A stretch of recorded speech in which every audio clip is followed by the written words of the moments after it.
The gun hit the marble floor first. That was the sound everyone remembered. Not the scream, not the shattered glass, not the bride collapsing in her white silk gown as her mascara streaked down her face. Not the silence that swallowed a room full of powerful men who had ordered deaths with less hesitation than they ordered dessert. It was the gun. One hard metallic crack against polished stone, and suddenly the entire wedding hall froze. At the center of it all stood the most feared man in the city, a man who had built his empire on obedience, blood, and silence. He was supposed to be standing beside the young woman he had agreed to marry before midnight. Instead, his eyes were locked on her mother. She was on her knees. Her hands were trembling. Blood stained the front of her dress. And with the last strength in her voice, she looked up at him and whispered, "You were never supposed to love me." He had agreed to marry the daughter to unite two criminal empires, to seal a deal that would end a feud, expand his reach, and make him stronger than any rival who had ever dared to challenge his name. It should have been simple. In their world, marriage was never about love. It was about leverage. It was about territory. It was about money moving quietly through businesses that looked legitimate on paper and deadly in the dark. But one look at her mother changed everything. One dinner. One glance that lasted too long. One woman who should have been invisible in the eyes of a man like him, but became the only person he could see. What began as a business alliance became an obsession no one could control. And before that wedding night was over, someone would betray, or someone would bleed, and someone would vanish without a trace. Let us know in the comments where you're watching from. We'd love to hear from you, whether you're in Georgia, Moscow, Ohio, California, New York, Mexico City, Tokyo. Drop your location below. And if you're new to this channel, hit that subscribe button right now so you never miss any of our upcoming videos. Because what no one in that ballroom knew, not the bride, not the bodyguards, not the old men seated near the front with their expensive suits and colder hearts, was that the mother had been carrying a secret for years. A secret so dangerous it could destroy both families. A secret that tied her to the man she was never supposed to know, long before her daughter ever put on that engagement ring. And when that secret finally surfaced, it didn't just threaten a wedding, but it threatened a criminal empire built on loyalty, fear, and the illusion that family always came first. In the world they lived in, love was tolerated only when it obeyed the rules. But this kind of love didn't ask permission. This kind of love did not care who got hurt. And by the time anyone understood what was happening, the damage had already begun. His name, in the city's whispered conversations, was Callum Vale. Not the name he had been born with, but the one he had earned. Men in his line of work often collected new names the same way they collected enemies. To the public, he was a successful businessman with interests in shipping, restaurants, private security, and real estate. To the police, he was a ghost who always seemed to know when warrants were coming. To his rivals, he was the reason funerals stayed profitable. And to the men who worked for him, he was a leader who never raised his voice because he never had to. Callum was the kind of man who could enter a room and make everyone adjust their posture without saying a word. He was not reckless.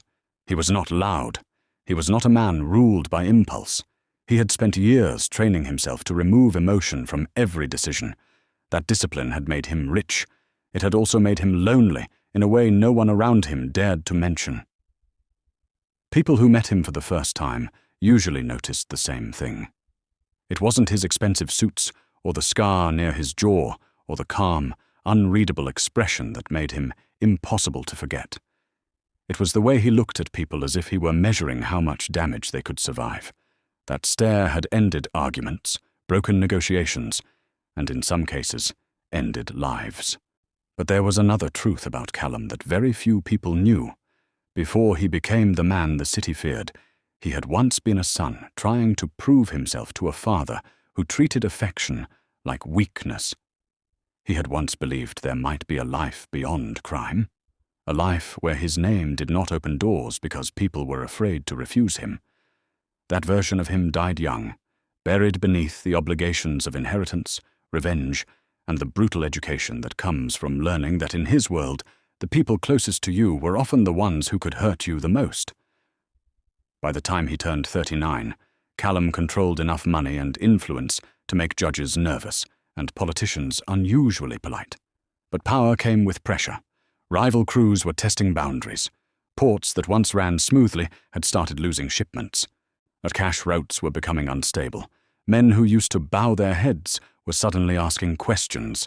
And in organized crime, questions were dangerous. Questions meant ambition. Ambition meant betrayal. His inner circle had been urging him for months to strengthen his position with a strategic alliance. Not a handshake, not a temporary partnership, something older, something symbolic. A marriage? It was an old-world move in a modern city, but the old ways still held power. Tie two families together, publicly, and everyone watching would understand the message. This was not temporary. This was blood. The family selected for that alliance was one of the oldest surviving operations in the region, a family that had once been feared and admired in equal measure. The Thorne family. Their businesses ran through casinos, private clubs, to construction contracts, and discreet overseas accounts that were never discussed in public. Decades earlier, they had been untouchable. But time, internal fractures, and the disappearance of their patriarch had weakened them. Still, they had something Callum needed: political connections, old money, and access to routes his own people had struggled to secure. And Callum had something they needed even more: protection, stability, a guarantee that no rival faction would swallow what remained of their influence. It was a perfect arrangement on paper. The daughter, Alina Thorne, was of age, educated, beautiful, and understood the role expected of her. Callum was powerful, unmarried, and strategically ideal. The match made sense. That was exactly why it was doomed. As Alina Thorne had grown up in a house where appearances mattered more than truth. She had learned how to smile for people she did not trust before she learned how to drive. She knew which forks to use at dinner, which men were dangerous, and which conversations stopped the moment she entered the room. She had been raised not just as a daughter, but as an asset. That kind of upbringing does something to a person. It teaches them how to charm without revealing anything. It teaches them how to want things quietly. It also teaches them that love is often just another word powerful people use when they are trying to make control sound beautiful. Alina was 24, sharp, ambitious, and fully aware that marrying Callum Vale would make her one of the most protected women in the city. She told herself she could learn to love him. Maybe she even believed it. But the truth was more complicated. She wanted safety. She wanted status. She wanted to step out from under her family's fading shadow and become something stronger. And then there was her mother. Her name was Celeste Thorne. She was 43 years old, though the first time Callum saw her, he could not decide whether she looked younger than her age or simply untouched by the kind of vanity that made other women in that world look artificial. Celeste did not enter rooms the way socialites did. She did not perform. She did not glitter for attention. She moved like someone who had spent years making herself smaller than she deserved to be. Not because she lacked presence, but because she understood that in a house ruled by dangerous men, being underestimated could keep you alive. Her beauty was not loud. It was controlled, elegant, the kind that revealed itself slowly, the kind that made people notice her twice and then pretend they hadn't stared the first time. She spoke softly, but there was something in her eyes that made even older men choose their words carefully. Pain had refined her. Loss had taught her patience, and whatever part of her had once believed in rescue had been buried so deep that most people assumed it was gone. When Callum first went to the Thorne estate, he went prepared to assess terms, read body language, and finish the arrangement before anyone had time to complicate it with emotion. He expected old wood, expensive whiskey, guarded smiles, and the familiar theatre of families pretending they trusted one another while everyone counted exits. He expected Alina. He expected her uncle, who now handled most of the family's business. He expected lawyers. He expected security. What he did not expect was the woman who opened the study door halfway through dinner, carrying a tray of coffee no servant had been allowed to bring in. The conversation in the room did not stop because of protocol. It stopped because of her. Not dramatically. Not all at once. Just enough. Enough for Callum to notice that even men who rarely looked twice at anyone outside their immediate interest lifted their eyes. She placed the tray down without shaking. She asked if anyone needed anything else. Her voice was calm. Her gaze moved around the room without fear. Then, for one brief second, she looked directly at Callum. There are moments in a person's life that make no logical sense until much later. They arrive without warning and split time into before and after. For Callum, that was the moment. It lasted maybe 2 seconds, a glance, nothing more. But it unsettled him in a way he had not felt in years. She did not look at him like other women did. There was no fascination, no calculation, no attempt to impress, and more importantly, there was no fear. In his world, fear was common. It followed him like a second shadow, but Celeste looked at him as if she recognized something in him she had seen before. Not his power, not his reputation. Something older, something wounded. Then she looked away, and the room resumed breathing. The men returned to business. Alina continued smiling. The papers remained on the table. But Callum was no longer fully present. For the first time in a long time, he had stopped listening. That night, but after the meeting ended and the contracts were left with attorneys to refine, Callum sat alone in the back room of his private club, a place where no one disturbed him unless someone was dying or the city was on fire. He poured himself a drink and didn't touch it. He told himself the feeling would pass. He told himself it was nothing. A moment of distraction, fatigue, stress. But his mind kept returning to details he had no reason to remember. The way Celeste's hands stayed steady while every man in that room silently assessed one another. The faint line of tension near her mouth when Alina mentioned the wedding date.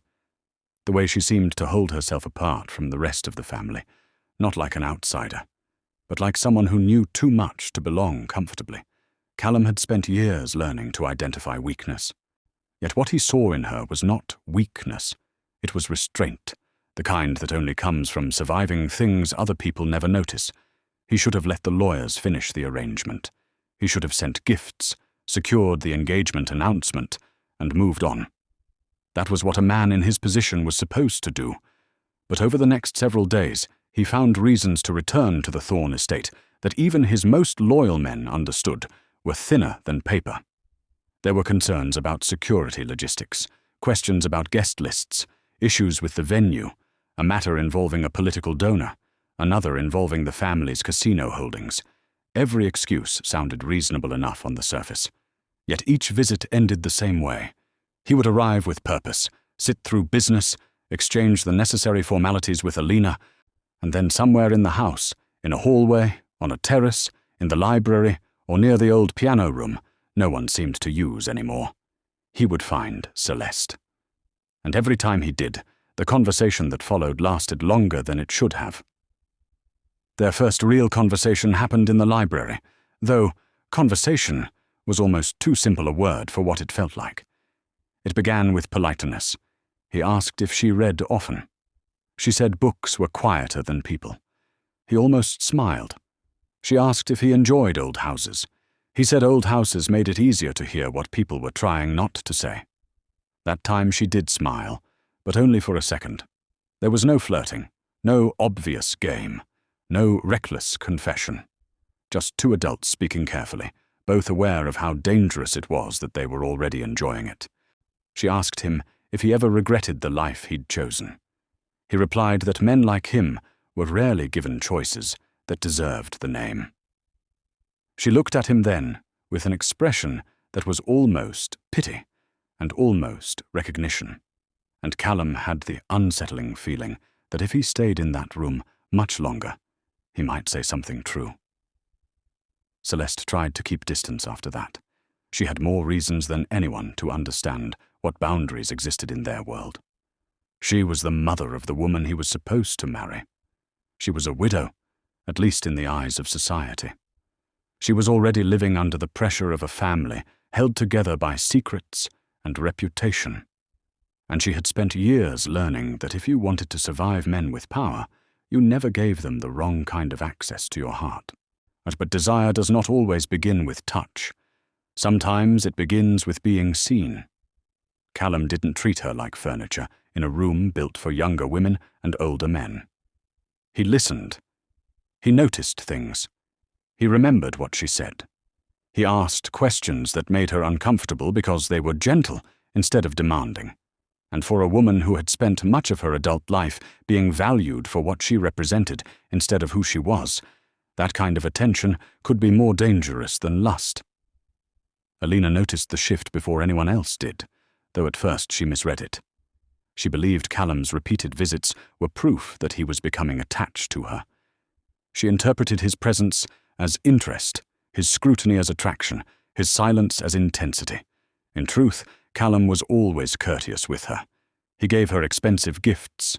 He approved design choices for the wedding venue. He allowed the engagement to proceed publicly.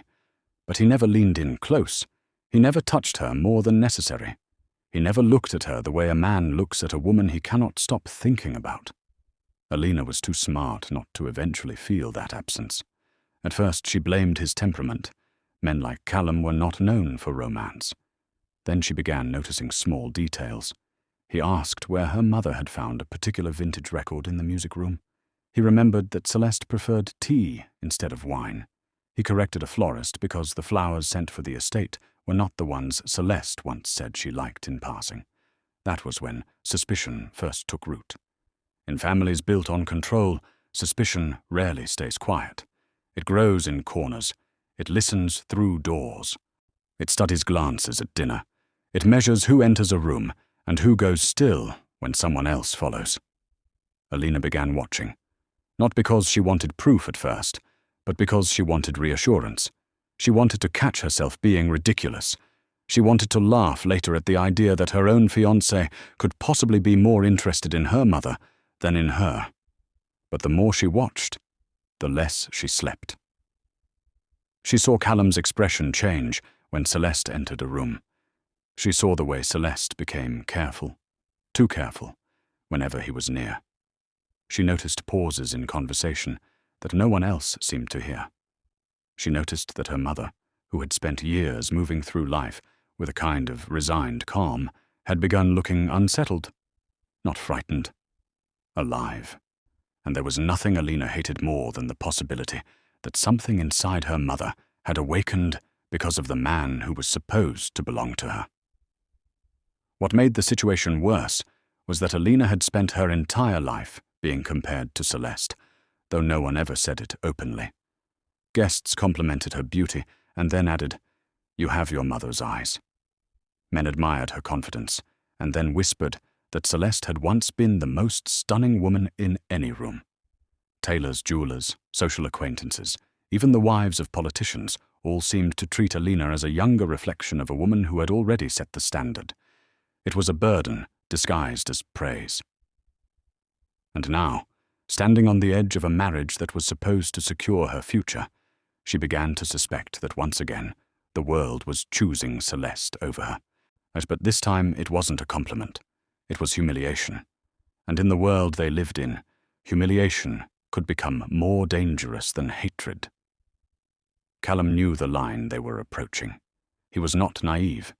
He knew what it would mean if anyone discovered what was happening beneath the surface. He knew that even a rumor could destabilize the alliance, fracture his authority, and give enemies exactly what they needed. But the more he tried to maintain distance, the more he found himself moving toward her. One evening, after a tense planning dinner that lasted longer than anyone wanted, he stepped out onto the rear terrace for air and found Celeste already there. She stood near the stone railing, looking out at the dark gardens below. Neither of them spoke at first. Then she said, without turning, "You should stop coming here when you don't need to." It was the first openly dangerous thing either of them had said. Callum answered, "If I stopped coming for reasons I shouldn't, I wouldn't be here now." She finally looked at him. There was no flirtation in her face, only fear. Not of him, of herself, of what she already knew was happening. She told him he was making a mistake. He told her he had made a career out of those and survived. She said this one would not end the same way. He asked why. She hesitated, long enough for him to understand there was more she wasn't saying. "Because this family is not what you think it is," she said at last. "And because if you keep looking at me like that, someone is going to get hurt." He stepped closer, not touching her, leaving just enough space for denial. "Someone already is," he said. It was the kind of line Callum Vale never used. Too exposed, too honest. The moment it left his mouth, Celeste closed her eyes as if the truth itself had weight. When she opened them again, they were bright with the kind of emotion people in their world spent years trying to bury. She whispered, "Then you need to leave before this becomes something neither of us can stop." But he did not leave, and she did not walk away. That was the beginning. The days that followed became a quiet war between restraint and inevitability. Every family dinner, every planning session, every formal appearance tightened the tension instead of easing it. Callum found himself learning the rhythms of the Thorn estate, not because he cared about the property, but because he wanted to know where he might run into Celeste without witnesses. At the old conservatory after sunset, the upstairs hallway outside the portrait room, the back staircase no one used because the servants' wing had been renovated years ago, the private chapel on the eastern side of the grounds, where Celeste sometimes went when the house became too loud. He never forced closeness. That was not what drew her to him. What drew her to him was that for all his reputation, he never cornered her, never demanded, never acted entitled to what he wanted. He simply kept showing up, and every time he did, it became harder for her to pretend she was unaffected. One night, in that small chapel where generations of Thorns had been baptized, married, and mourned, Celeste finally said the words she had been trying not to say. "I don't know why this feels familiar." It was late. The house had gone quiet. The wedding date had been moved up to calm certain anxious investors and send a message to rival crews that the alliance was solid. Pressure was increasing from every direction. Callum stood near the last pew, his hands clasped loosely in front of him, as if forcing himself not to reach for her. "Familiar how?" he asked. She shook her head slowly. "Like I've known you before." Callum's jaw tightened, because the truth was, he had felt the same thing from the first moment he saw her. Not memory, exactly. Recognition. The kind that arrives before logic. The kind that makes a stranger feel like unfinished business. Then came the first real crack in the illusion. Alina, restless and no longer willing to rely on instinct alone, began searching places she had never bothered to search before. Her mother's old desk, locked drawers, and boxes in the attic, a cedar chest in the dressing room that had not been opened in years. She told herself she was only looking for proof of an affair. A note, a photograph, a lie. What she found instead was something that made her hands go cold.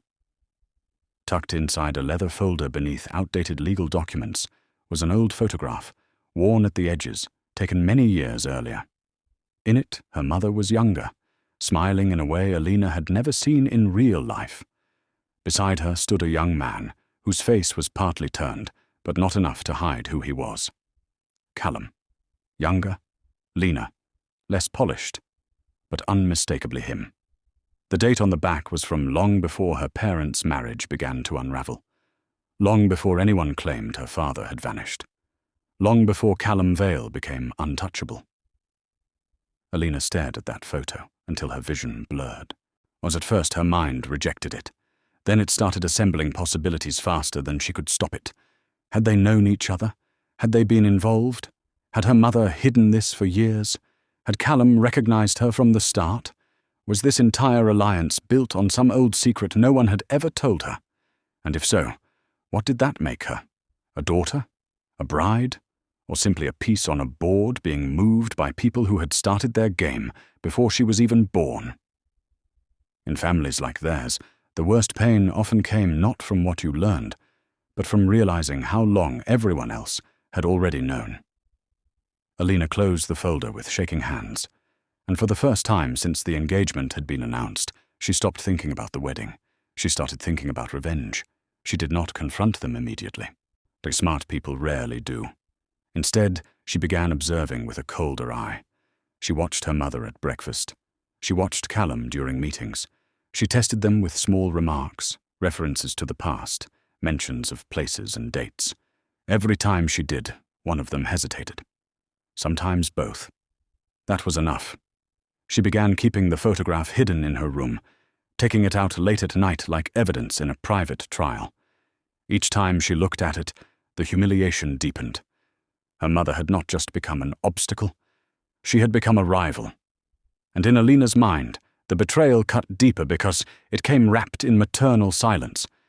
If Celeste had been weak, Alina could have pitied her. If Callum had been cruel, she could have hated him cleanly. But what she saw between them was worse. It looked real. That made it unbearable. What Alina did not yet know was that the photograph was only the beginning, because the truth about Celeste and Callum was older, messier, and far more dangerous than a forgotten image in a drawer. Years before, Callum became the man everyone feared. Before Celeste became a wife trapped inside a family that measured women by their usefulness, they had crossed paths in a city far from the one they now called home. It had happened during a summer. Neither of them had expected to matter. He had not yet inherited full control. She had not yet been promised to a man she did not love. They had met under names that no longer belonged to them, in a life that collapsed before it ever had the chance to become real. It was brief, it was intense, and it ended badly enough that each believed the other had chosen a different future, and neither of them knew at the time that powerful men had intervened to make sure they never saw each other again. That old wound, once reopened, would explain everything. It would also threaten everyone. And that is where the story truly begins. Because by the time Alina found the photograph, someone else had already been watching the estate. Someone who knew more than any of them realized. Someone who had been waiting for this alliance to move from rumor to reality. Someone who understood that the fastest way to break a powerful man is not always through money or violence, but through the one weakness he never planned for: love. In the days ahead, phone lines would go silent. Trusted bodyguards would disappear. Accounts would shift. Old loyalties would crack. And hidden inside the Thorne family was a truth so explosive that by the time Callum and Celeste finally admitted what they felt, the wedding itself would become a trap no one could escape. Because the man everyone believed was dead was not dead at all. And when he returned, he did not come back for reconciliation. He came back to collect what he believed was his. The moment Alina found that photograph, the wedding stopped being a ceremony in her mind and became a test of loyalty, a test of truth, a test of whether the two people closest to her had been lying to her face while she smiled for photographers, accepted congratulations, and allowed the city to believe she was stepping into the most powerful marriage of her life. She had spent weeks thinking the worst thing that could happen was that Callum Vale didn't truly love her. But what sat in her hands that night was much worse than indifference. It was evidence that her mother and her fiancé had a history that predated the engagement, and not a casual one. There was something in the way her mother smiled in that photo that made Alina's stomach tighten. It was the kind of smile a woman gives only when she believes, even for a brief moment, that the future might finally belong to her. Alina had never seen Celeste smile like that. Not once. Not with her father. Not at birthdays. Not during holidays. Not even in the rare family photos where everyone pretended happiness long enough for a camera flash. She did what many people in powerful families learn to do very young. She buried the first wave of emotion. She did not cry. She did not scream. She did not storm into her mother's room, demanding answers she was not ready to hear. Instead, she sat on the edge of her bed and stared at that photograph until anger settled into something colder. Alina understood something that ordinary people often miss. Rage can be loud, but humiliation is patient. Humiliation sharpens. It waits. And in houses like the Thorn estate, where every smile was a negotiation and every silence carried meaning, patience could be more dangerous than fury. By morning, she had already decided that if her mother and Callum were hiding something, she would not confront them until she knew enough to make their denials impossible. She would watch. She would listen. She would let them think they were safe. Then she would decide which truth hurt more, that they were betraying her now, or that they had built this entire engagement on a lie that began before she was even old enough to understand what marriage meant. Callum, meanwhile, was beginning to realize that whatever existed between him and Celeste could no longer be dismissed as attraction or coincidence. The feeling that had unsettled him the first time he saw her had now grown into something he could no longer control through discipline alone. Men like Callum survived by mastering appetite, greed, lust, anger, fear. These were things he had trained himself to compartmentalize, redirect, weaponize. But Celeste was not a hunger he could dominate. She was a memory he could not fully access, a truth hovering just beyond reach, a person who made him feel as though part of his own life had been erased and was now trying to return. He had not yet seen the photograph Alina found. He did not know what she knew, but he knew enough to understand that the sense of recognition between him and Celeste was not fantasy. Something in the way she reacted to him, the pauses in her speech, the way her eyes lingered when he said certain things, all of it pointed toward a shared past neither of them had fully named. And that realization made him more dangerous, not less. Because Callum Vale could walk away from temptation, he had done it before, but he could not easily walk away from unfinished history.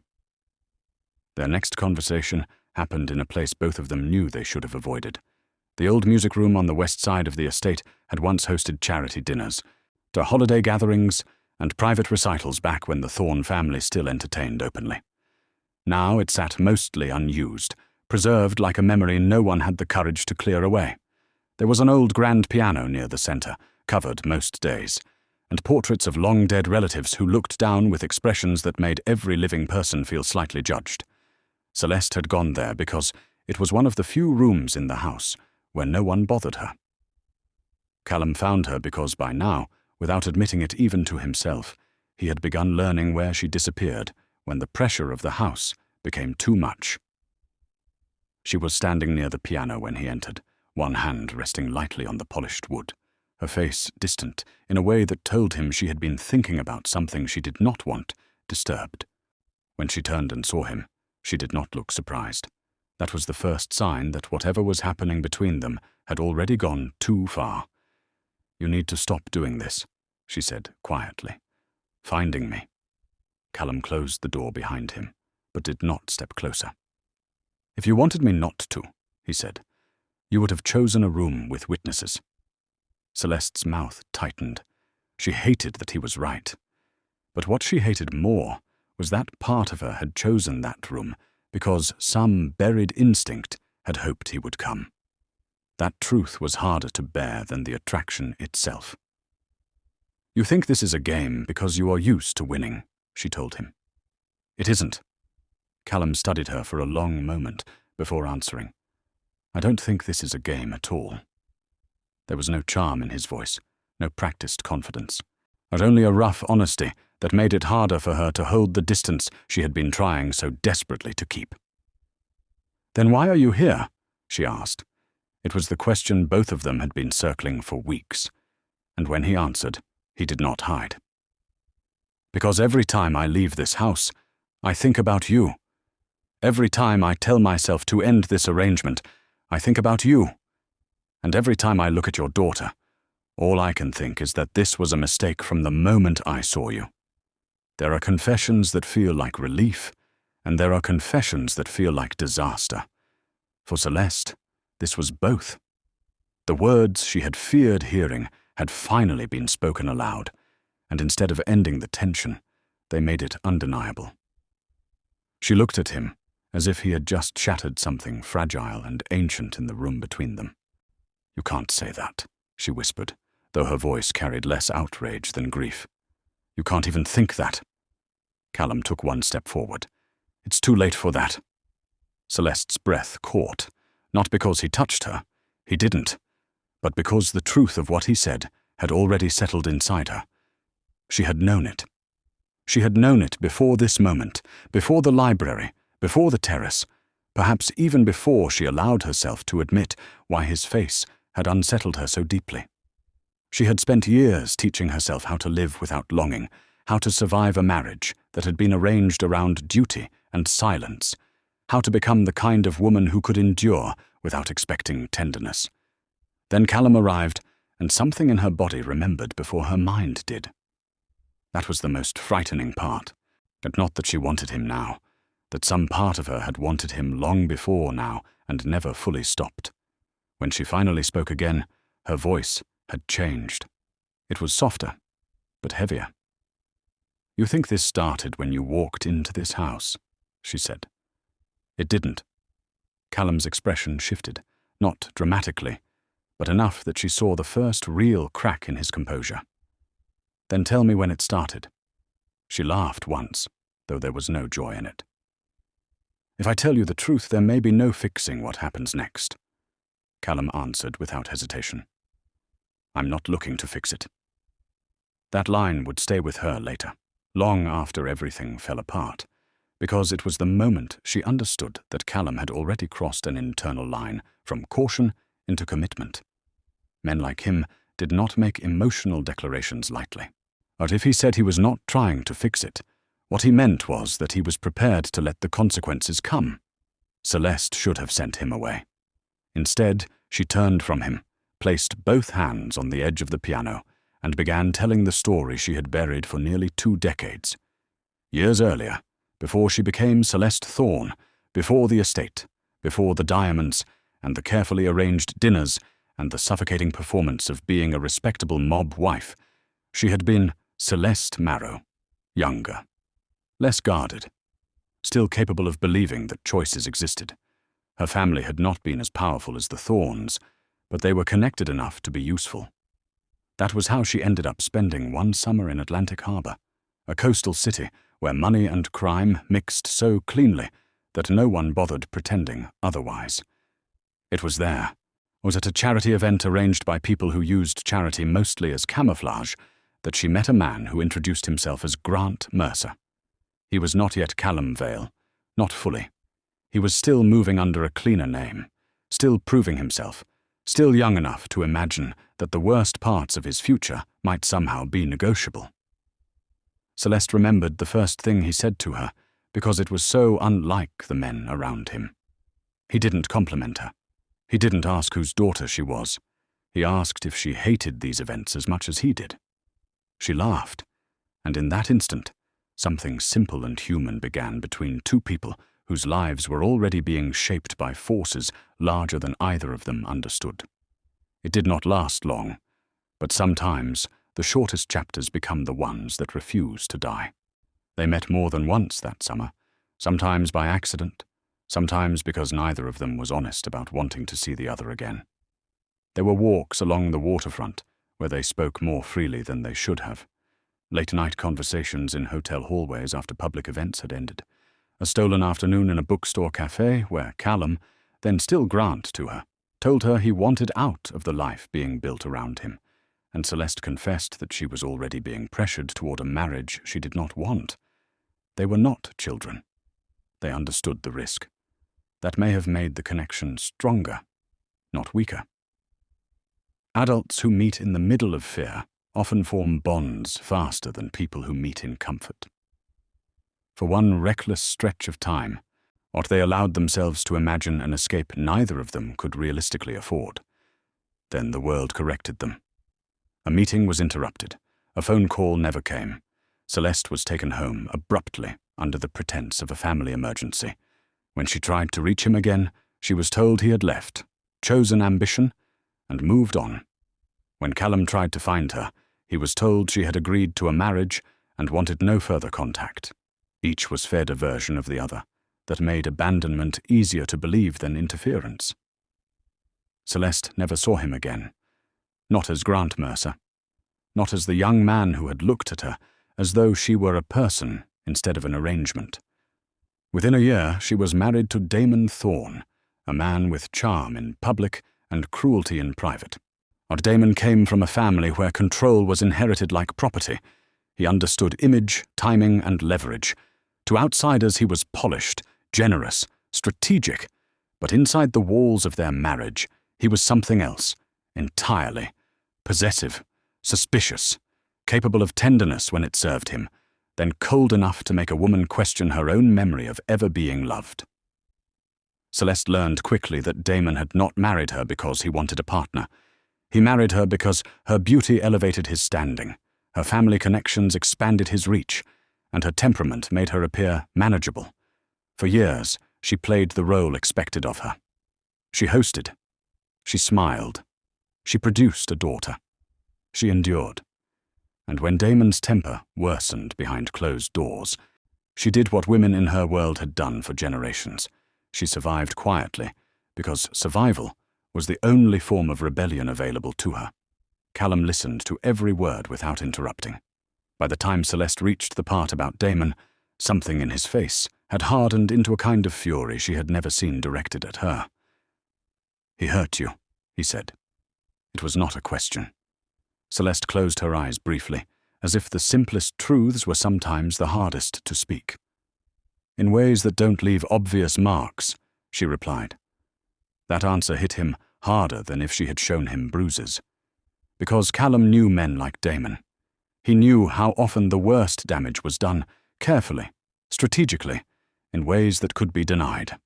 He also knew enough about the Thorne family's public history to understand that Damon's later disappearance had been treated almost like a tragic footnote. There had been whispers of a power struggle, a failed business move, enemies overseas. Then Damon vanished. The official story became that he was dead. Body never recovered, but gone. Celeste had lived as a widow ever since. It had made her sympathetic. It had also made her controllable. Widows in those circles were expected to remain loyal to ghosts. "And you believed I left?" Callum said, after a long silence. Celeste nodded. "I was told you made your choice." He let out a low breath that sounded more like anger than disbelief. "I was told the same." There it was.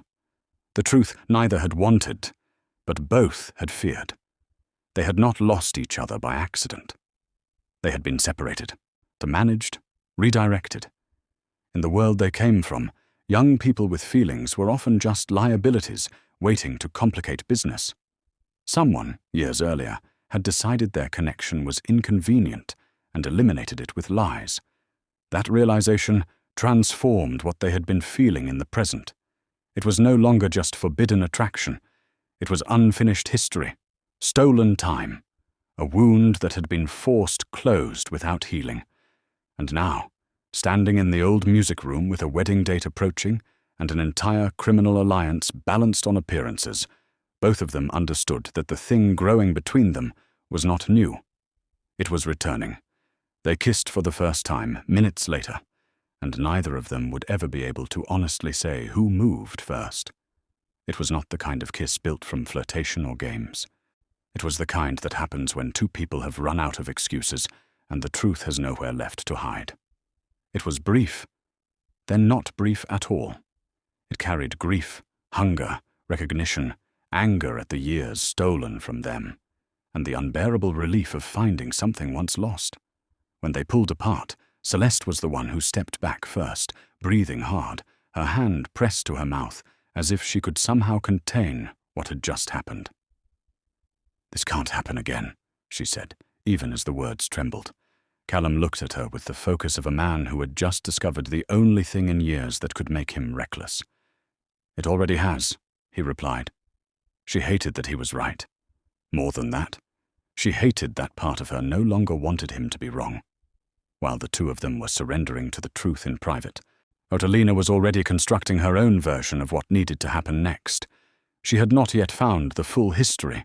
She did not know about Atlantic Harbor or the lies that had separated them. But she knew enough to understand that this was no simple emotional slip. The photograph proved there had been something before. Her mother's recent behavior proved there was something now.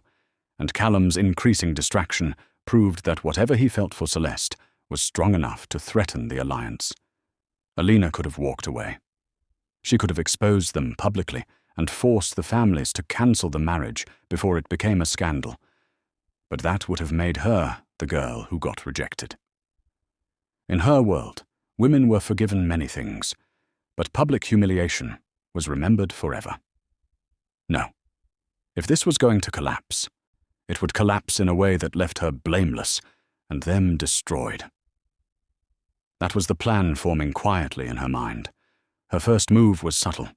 She began confiding in her uncle, Warren Thorne, the man who had stepped in to manage much of the family's operations after Damon disappeared. Warren was practical, cautious, and old enough to understand how dangerous personal feelings could become in criminal families. But Alina did not tell him everything. She did not show him the photograph. Instead, she framed her concern as intuition. She told him Callum seemed distant. She hinted that her mother had become emotionally unstable under the pressure of wedding preparations.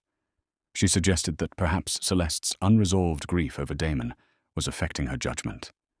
Warren listened, but his expression revealed very little. He had always been a difficult man to read. "Keep your focus," he told her at last. "Until the wedding is done, nothing matters more than the appearance of unity." It was not comfort. It was instruction. Alina heard the subtext clearly. Whatever was happening, the family would bury it if necessary. That only made her more determined to act on her own. Her second move was bolder. She started placing herself where she thought she might catch them. She rearranged dinner seating. She extended private planning sessions. She dismissed staff at inconvenient moments and then returned unexpectedly.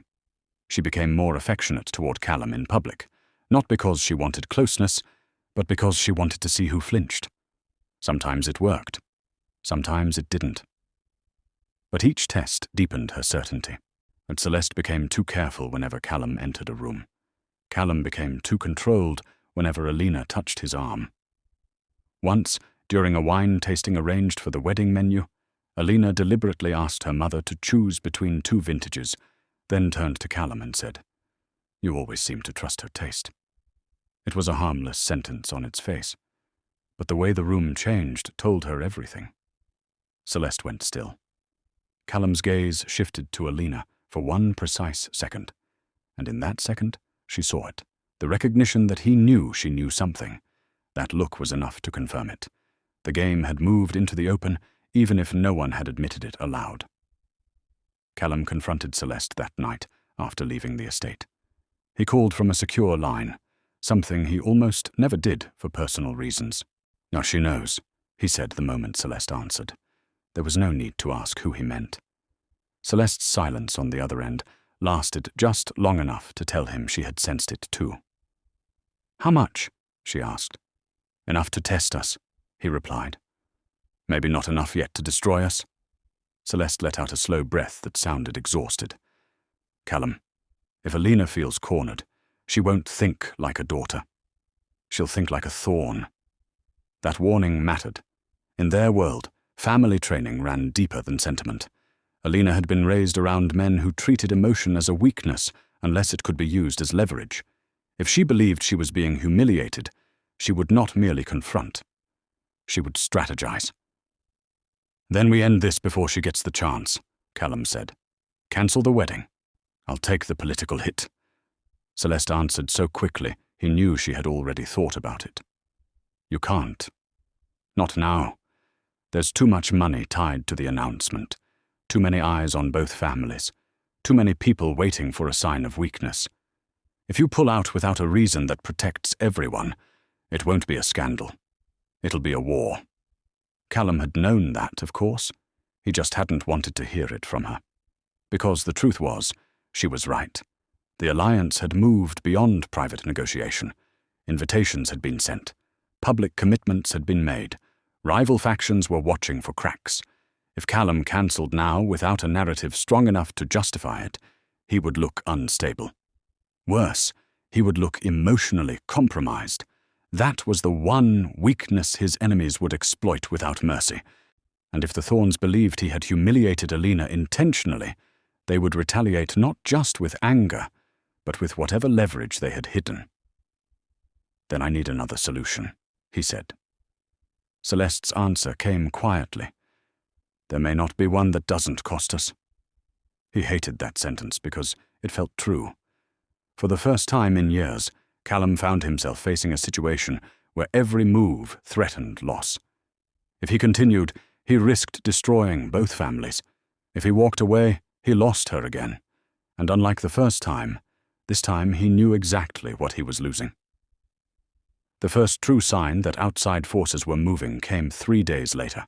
One of Callum's most trusted men failed to report after a routine handoff at the docks, not unusual on its own. But then a second man stopped answering calls. Then a secure vehicle transporting ledgers and private documents was found abandoned 2 neighborhoods away, engine running, no driver, no sign of forced entry. Callum's people moved fast. Phones were checked. Safe houses were contacted. Cameras were reviewed. Nothing. No obvious enemy claim. No ransom demand. No message. That was what made it worse. In organized crime, silence often means planning. By the time the third disruption hit, a shell company tied to one of the Thorn accounts was suddenly flagged by regulators after years of invisibility. Callum knew this was not random pressure. Someone was touching both families at the same time. Someone with knowledge. Someone close enough to understand where their vulnerabilities overlapped.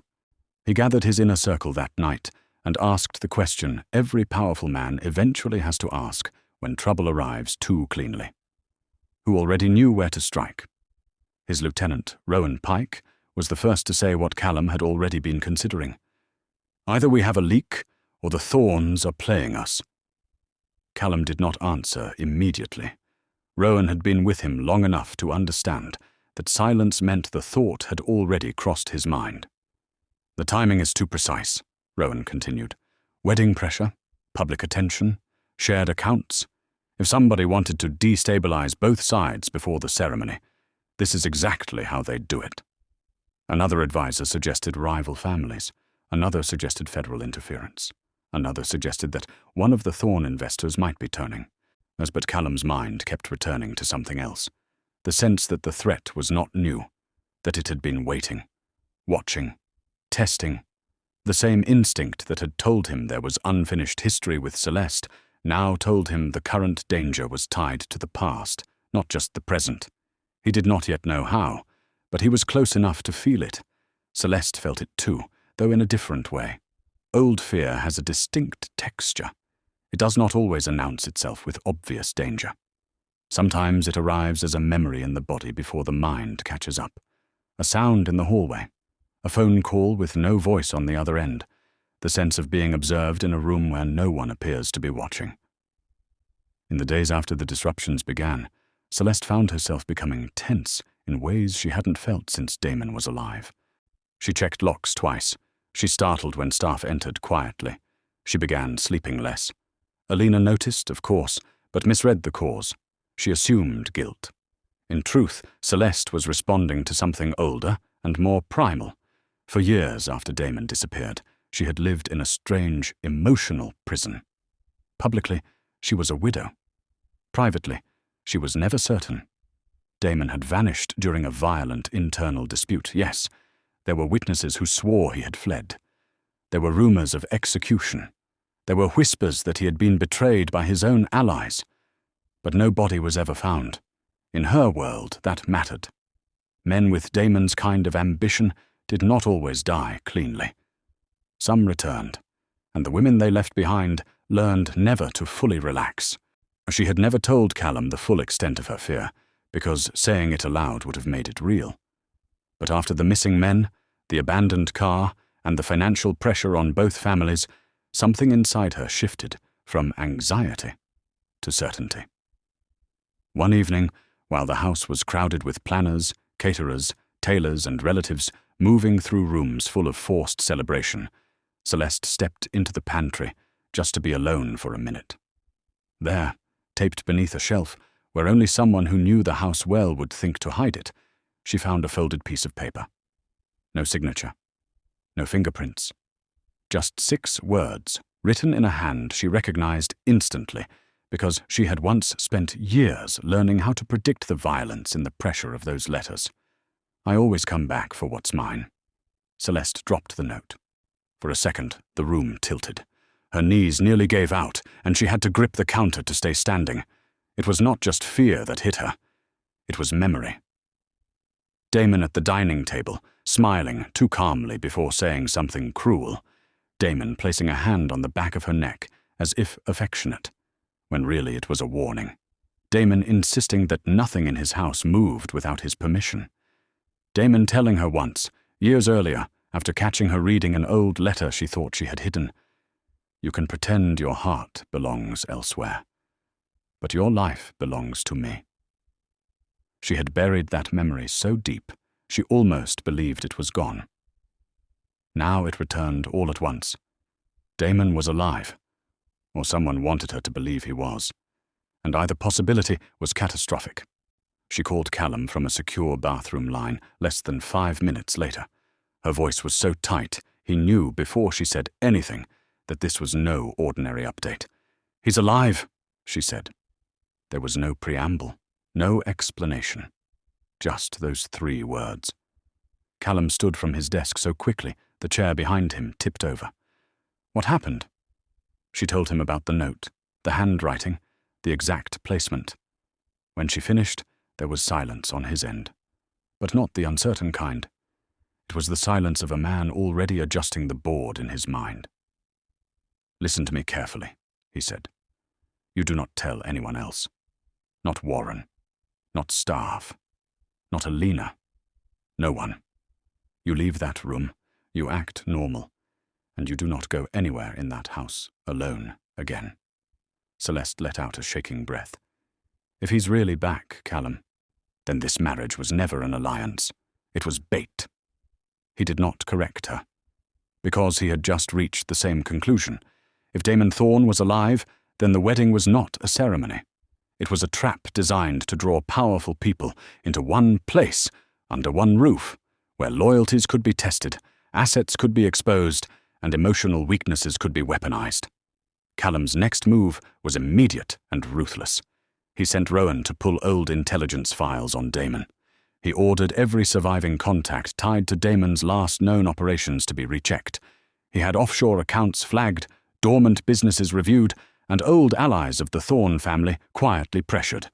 Within hours, fragments started surfacing. A shipping company Damon once used had been reactivated under a proxy 6 months earlier. A safe house outside the city had received utility payments through a shell trust linked to an attorney who died last year. One of the missing dock men had a cousin who used to run with Damon's crew before the supposed disappearance. None of it was enough on its own. Together, it formed the outline of a man who had not died, but gone underground long enough to rebuild. And if Damon had been alive all these years, then everything changed. His disappearance was not a collapse. It was a retreat, a strategic vanishing act. He had allowed the world to believe he was gone while he watched, waited, and chose the moment to return. That moment, Callum now understood, was not random. Damon had returned because the wedding created the perfect pressure point. If Callum married Alina, Damon could exploit the alliance from inside. But if Callum's feelings for Celeste caused the marriage to fail, Damon could trigger chaos, reclaim control of the Thorne family, and punish both of them in the process. Either way, he won unless Callum saw the board clearly enough to move first. But there was one detail that disturbed Callum more than any of the financial traces. The note had been placed inside the estate. That meant Damon either had direct access or someone inside was helping him. Someone who knew the house. Someone who could move without attracting attention. That narrowed the field sharply. Staff could be bribed. Warren could be compromised. But there was another possibility, one Callum did not want to consider, because it made the emotional stakes even worse. Alina. He did not believe she knew everything. But he no longer ruled out the possibility that she knew enough to be useful to Damon, whether willingly or not. If Damon had been in contact with his daughter, he could have fed her half-truths, framed Celeste as disloyal, framed Callum as manipulative, and turned her hurt into a weapon. It would fit Damon's style perfectly. Use the child's pain to control the mother. Offer the daughter validation in exchange for obedience. Make her believe revenge is justice. Callum had seen men do worse with less leverage. The idea that Alina might be caught in that web made the situation even more unstable, because if she was being manipulated, any confrontation could push her deeper into Damon's hands. But if she was already actively involved, every hour they waited made them weaker. For the first time since this began, Callum felt the full weight of what loving Celeste might cost. Not just him, her daughter. Possibly everyone under both family names. Celeste, for her part, was unraveling in ways she tried desperately to hide. She had spent years surviving Damon by learning emotional stillness. But the note shattered that discipline. She found herself remembering things she had forced herself to forget. The way Damon once locked her in a guest room for an entire night because he believed she had embarrassed him at dinner. The way he smiled when other men praised her, then punished her later for receiving attention she never invited. The way he would occasionally become almost tender after violence, not because he regretted it, but because keeping her emotionally confused made control easier. She had convinced herself that chapter was over, that whatever happened to Damon, at least the fear had ended. Now the fear was back, and it was worse because this time she had something to lose. Before, she had only herself and a small child to protect. Now she had Callum, and that changed everything. Loving someone after surviving a man like Damon was terrifying because it gave the past a new target. The next time she saw Callum in person, it was in the small private chapel again, the one place in the estate that still felt untouched by the current chaos. He arrived late, after midnight, through a side entrance used by clergy years ago, and now mostly forgotten. Celeste was already there, seated in the last pew, her hands clasped so tightly they had gone pale. The moment he sat beside her, she turned and said, "You need to leave me alone." It was the opposite of what she wanted. Well, he knew that.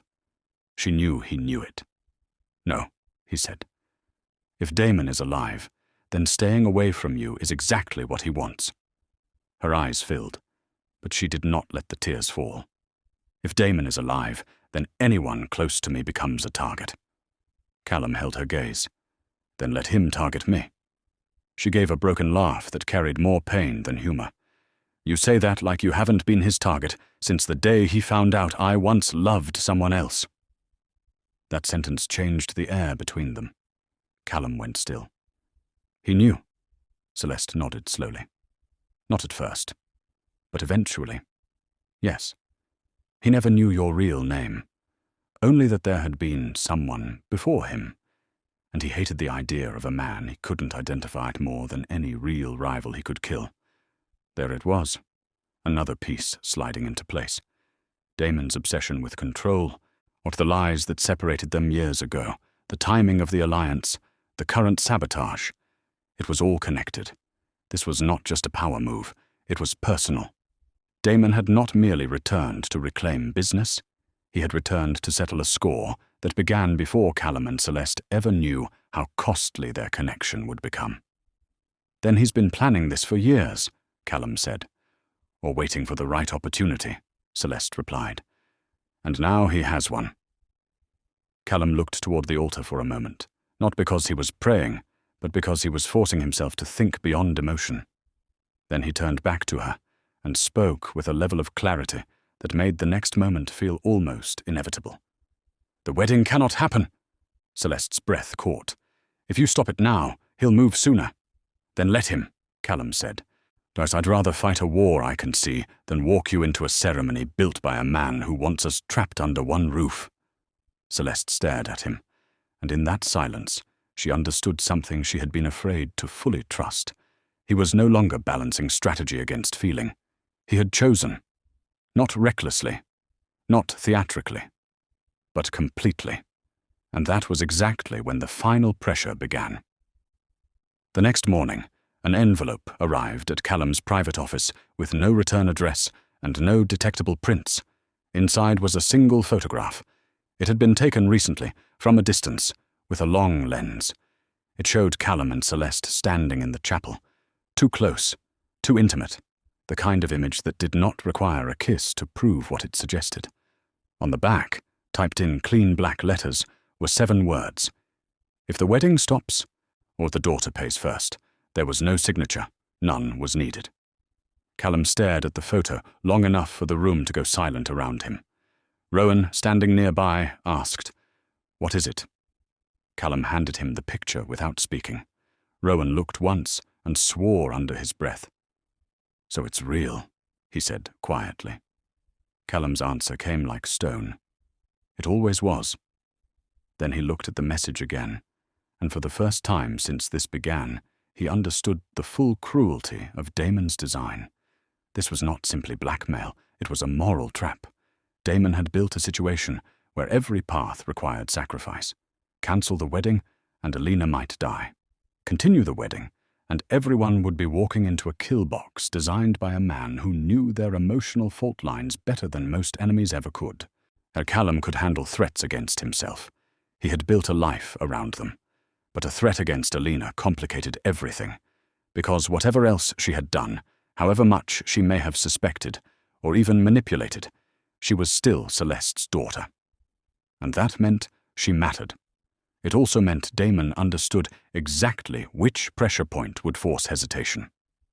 Callum made the only move available in that moment. He tightened security around Alina without explaining why, using the pretext of heightened public interest before the ceremony. He doubled personnel, replaced 2 guards he didn't fully trust, and placed discreet surveillance on every entrance to the estate. At the same time, he ordered a quiet extraction plan to be prepared in case the wedding had to be interrupted. Cars staged, safe routes mapped, medical teams on standby, and none of it guaranteed success. But if Damon wanted the wedding to proceed, then Callum would let the appearance of compliance continue while preparing for war underneath the surface. What he did not know, what neither he nor Celeste fully understood yet, was that Alina had already made her own decision, and it was one that would push the entire family closer to the edge than either of them was prepared for. Because later that same afternoon, after receiving a phone call she took alone and refused to explain, Alina walked into her mother's room, closed the door behind her, and asked a question so calm it sounded more dangerous than shouting ever could. "Did you love him before me or after?" And with that one sentence, the illusion that this family could survive the truth finally began to crack. Alina's voice was so calm when she asked the question that for one brief, terrible moment, Celeste almost wished her daughter had screamed instead. Anger could be answered, tears could be comforted, rage at least moved in a straight line. But calm in a house like that was often the most dangerous thing of all. It meant thought. It meant planning. It meant someone had already crossed from hurt into decision. Celeste stood frozen near her dressing table, still wearing the soft cream robe she had thrown on between meetings with the wedding planner and a jeweler she had barely listened to. The room smelled faintly of perfume and fresh flowers, but the air between mother and daughter felt colder than stone. "Did you love him before me or after?" Alina repeated, each word more deliberate than the last. She held the old photograph in one hand, its edges bent now from being handled too often, and in that moment, Celeste understood there would be no more denials, no more soft evasions, no more pretending this was still something that could be hidden until the ceremony was over. The truth had reached her daughter's hands, and it had arrived sharpened by humiliation. For a long second, Celeste said nothing. Not because she wanted to lie, but because she was trying to decide which version of the truth might wound less. There are mothers who can protect their children with silence, and there are moments when silence becomes its own form of betrayal. Celeste had spent years choosing the first kind, only to discover too late that Alina now believed the second. "Before," she said at last, her voice low and unsteady. "Long before." The answer landed harder than any denial would have. Alina's mouth trembled, but she didn't cry. Not yet. So this started before he ever looked at me. Celeste took a step forward. No, that's not what this is. But Alina gave a small laugh that sounded closer to disbelief than amusement. Then tell me what it is, Mother. Tell me why the man who's supposed to marry me looks at you like he's been starving. The cruelty of the sentence came from the fact that it was accurate. Celeste flinched. That was all Alina needed.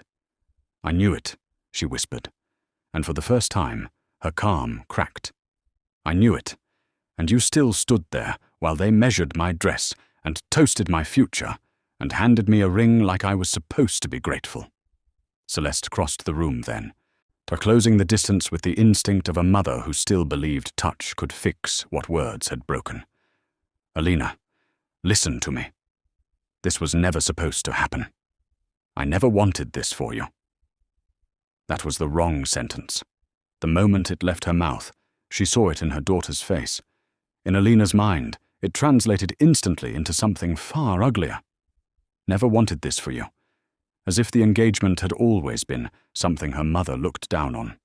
As if Callum's lack of affection had not been a failure of his heart, but evidence that Alina had been standing in the way of a love story that existed before she did.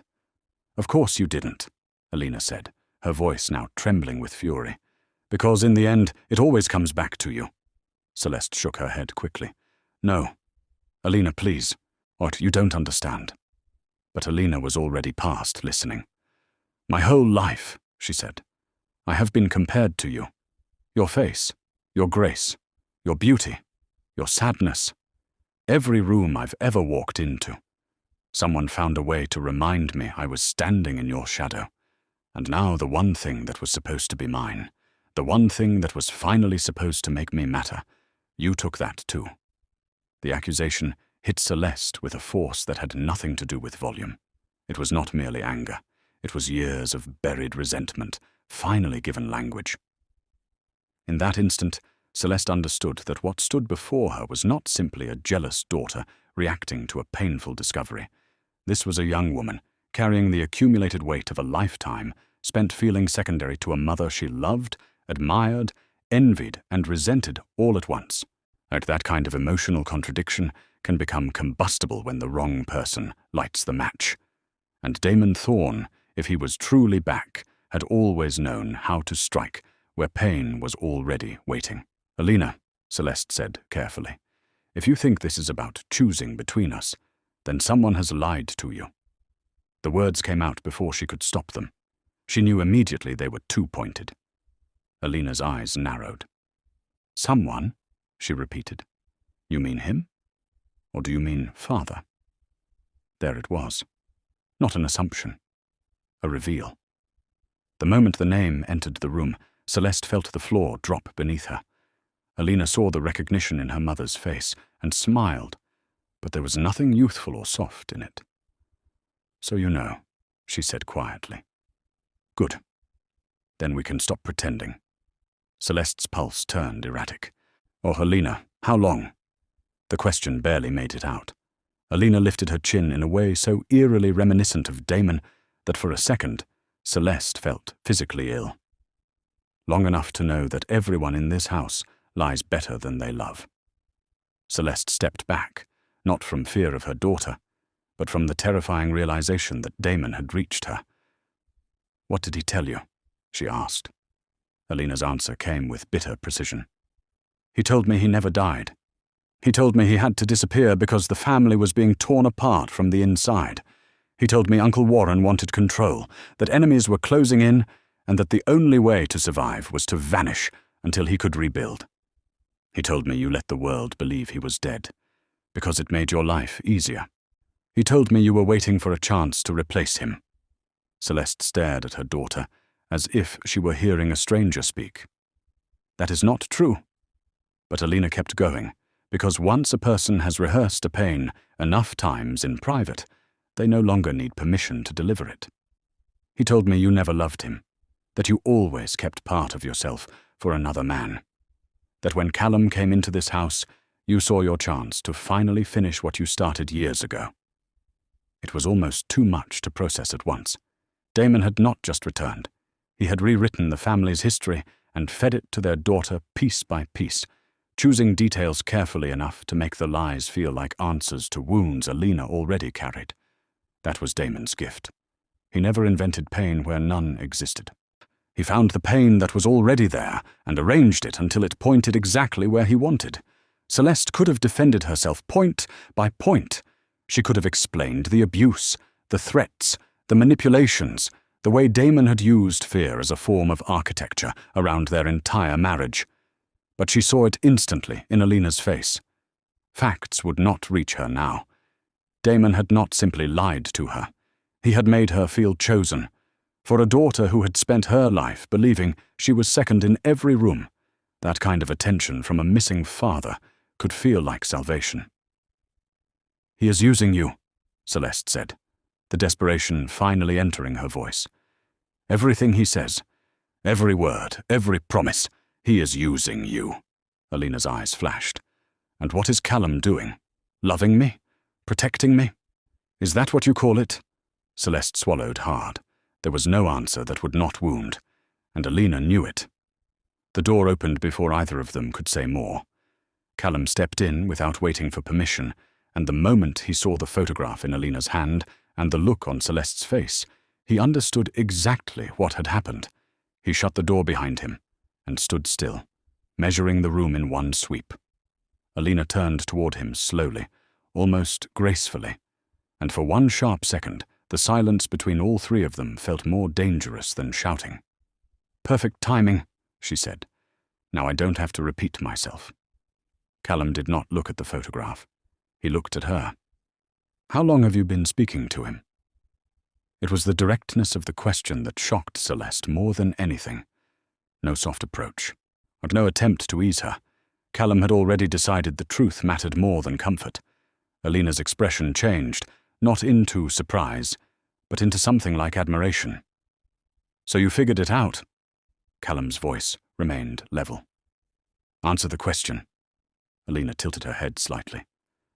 "Long enough to know I'm the only person in this family who was told the truth." Celeste made a strangled sound of disbelief. Callum's jaw tightened. "If Damon contacted you, then you are already in danger. Whatever you think he wants from you, you are wrong." Alina gave a hollow laugh. "That's rich, coming from the man who put a ring on my finger while sleeping with my mother." The sentence landed like a shot. Even when people know a truth privately, hearing it spoken aloud changes it. Celeste's face drained of color. Callum didn't flinch, but something in his eyes hardened with a clarity that frightened even Alina for a second. "We have not slept together," he said. It was technically true, but emotionally irrelevant. Alina heard only the part that confirmed everything else. "So you admit it," she whispered. "You admit there's something between you." Callum looked at her with the same terrible honesty that had made him dangerous to enemies and irresistible to Celeste. "Yes." One word. No excuse. No lie. No attempt to preserve appearances now that the room had already been destroyed. Alina's breath hitched. Whatever she had expected. Denial, manipulation, a polished explanation. This was worse. Because truth spoken cleanly can cut deeper than deceit. "And you still expected me to walk down that aisle?" she asked. Callum answered without softening. "I expected to end it before it got that far." That confession hit Celeste like a second blow. She knew he had wanted out. She knew he had been searching for a way, but hearing him say it to Alina in that moment made the whole situation more brutal than either of them had intended. Alina's face changed completely then. Whatever fragile hope she had been clinging to, that perhaps she had misunderstood, that perhaps she could still force the story back into the shape she wanted, finally shattered. "So I was what?" she said, her voice thinning. "A bridge? A deal? A name on paper while you waited for the right moment to take her?" Callum took one step forward, but not toward her, toward control. "You were never supposed to be hurt by this." It was the wrong sentence again, and they all knew it the moment it landed, but Alina's expression went almost blank. "That may be the cruelest thing anyone has ever said to me," she replied. Then she looked at Celeste, and what was in her face then was not just pain. It was decision. "He was right," she said. "Father was right. You always choose each other over me." Celeste lunged forward. "Alina, no!" But her daughter was already moving. She backed toward the door, hand on the knob, eyes bright now with tears she refused to let fall. "Enjoy your wedding," she said softly. "I think he has something special planned." She left before either of them could stop her. The moment the door slammed, Callum moved. He pulled out his phone, dialed Rowan, and began issuing orders before the line even fully connected. "Lock the estate down. Nobody leaves without my approval. But pull Alina from public areas and put 2 trusted people on her now. No one from the Thorn side gets access to her without being cleared by me personally. And Rowan, listen carefully. If Warren resists, disarm him." He ended the call and turned to Celeste. "We're out of time." Celeste's breathing had gone shallow. What did she mean? What did Damon plan? Callum's answer came fast, controlled, already moving into strategy. "He wants the wedding to proceed. That means whatever he's built depends on everyone being in place. Guests, security, family. If Alina just walked out after that conversation and she's still in contact with him, then he knows the truth is exposed. He'll accelerate." Celeste pressed a hand to her mouth. "Then stop it. Call it off now." Callum looked at her, and in that look was the full cruelty of the trap. "If I stop it publicly without securing her first, he may kill her before we even reach the gates." They found Warren in the downstairs study, shouting into a phone and pretending it was about caterers. Callum didn't waste time. He walked in, closed the door, and told him flatly that Damon was alive. Warren's face gave him away before his mouth ever moved. Not shock, recognition, the smallest flicker, but enough. Rowan, standing behind Callum, drew his weapon without being told. "How long?" Callum asked. Warren stared at him, calculating. "Long enough to know you shouldn't have fallen in love with that woman." It was a mistake, the kind men make when arrogance convinces them they are still negotiating. Rowan slammed him against the desk, hard enough to scatter papers across the room. Warren coughed, cursed, or then finally gave them the truth in fragments. Damon had contacted him months earlier. He said he was ready to return. He wanted the alliance with Callum to move forward, because it would bring every major player into one place. Warren had agreed, because Damon promised to restore the Thorn family to its former power and remove Callum in the same move. The wedding was never about peace, Warren admitted through gritted teeth. It was about succession. Callum's expression did not change, but everyone in the room felt the temperature shift. "And Alina?" he asked. Warren hesitated. Rowan tightened his grip. "Damon reached her on his own," Warren snapped. "He knew she'd be easier. He knew she'd listen." That was enough. Callum had the shape of the board now. Damon wanted him publicly weakened or dead. He wanted Celeste punished for loving another man. He wanted Alina emotionally destabilized enough to be manipulated. And he wanted the wedding to serve as both spectacle and execution. But even with that clarity, the situation remained brutally constrained. Hundreds of guests had already begun arriving. Politicians, businessmen, family representatives, security teams, press handlers. If Callum shut the event down, violently without evidence, panic alone could get people killed. If he allowed it to continue unprepared, Damon would control the timing. There was only one viable option left. Let the ceremony proceed on the surface, while turning the estate into a battlefield he controlled more than Damon realized. He ordered Rowan to quietly replace outer perimeter guards, sweep service corridors, lock down the east wing, and move plainclothesmen among the guests. He ordered Warren restrained and kept alive. He ordered a medical team staged in the lower cellar, because if this went where he feared, they would need doctors more than lawyers. Then he turned to Celeste and said the one thing she dreaded most. "You need to act normal." There are moments when courage does not look like action. Sometimes it looks like a woman reapplying lipstick with shaking hands, because a room full of predators must not smell fear. Celeste let the stylists fuss over her. She let the planners rush around her. She walked the hallways with the same measured grace she had perfected over years of surviving Damon's world. But inside, every nerve felt exposed. She did not know where Alina was. She did not know if her daughter was safe or already deeper in Damon's reach. She did not know whether Callum would make it through the night. And perhaps worst of all, she knew that for the first time in her life, she had allowed herself to hope for love at the exact moment the past had returned to punish her for it. Women like Celeste often learn to distrust happiness because it has a habit of arriving just before loss. As guests filled the estate, as champagne was poured and musicians played and cameras flashed, and whispers moved through rooms full of expensive fabric and old money, Celeste carried the unbearable knowledge that any minute now, all of it could become a graveyard. Callum moved through the crowd like a man greeting guests, but every step was part of a calculation. He shook hands, accepted congratulations, nodded at elders, kissed rings when tradition required it. And all the while his eyes were reading exits, body language, positioning, timing. He noticed which servers avoided eye contact, which guards were standing slightly too still, which guests arrived with more security than expected. He saw 3 faces in the crowd tied to old Damon operations, all under assumed roles. He had them marked immediately. He noticed that one florist van parked too long near the West Service gate. He had it searched. Nothing obvious. Too clean? That worried him more. A visible bomb would have been simple. Damon preferred layered damage, panic, betrayal, targeted violence, emotional spectacle. He wanted the story remembered. He wanted Callum destroyed, not just physically, but symbolically. That was Damon's ego.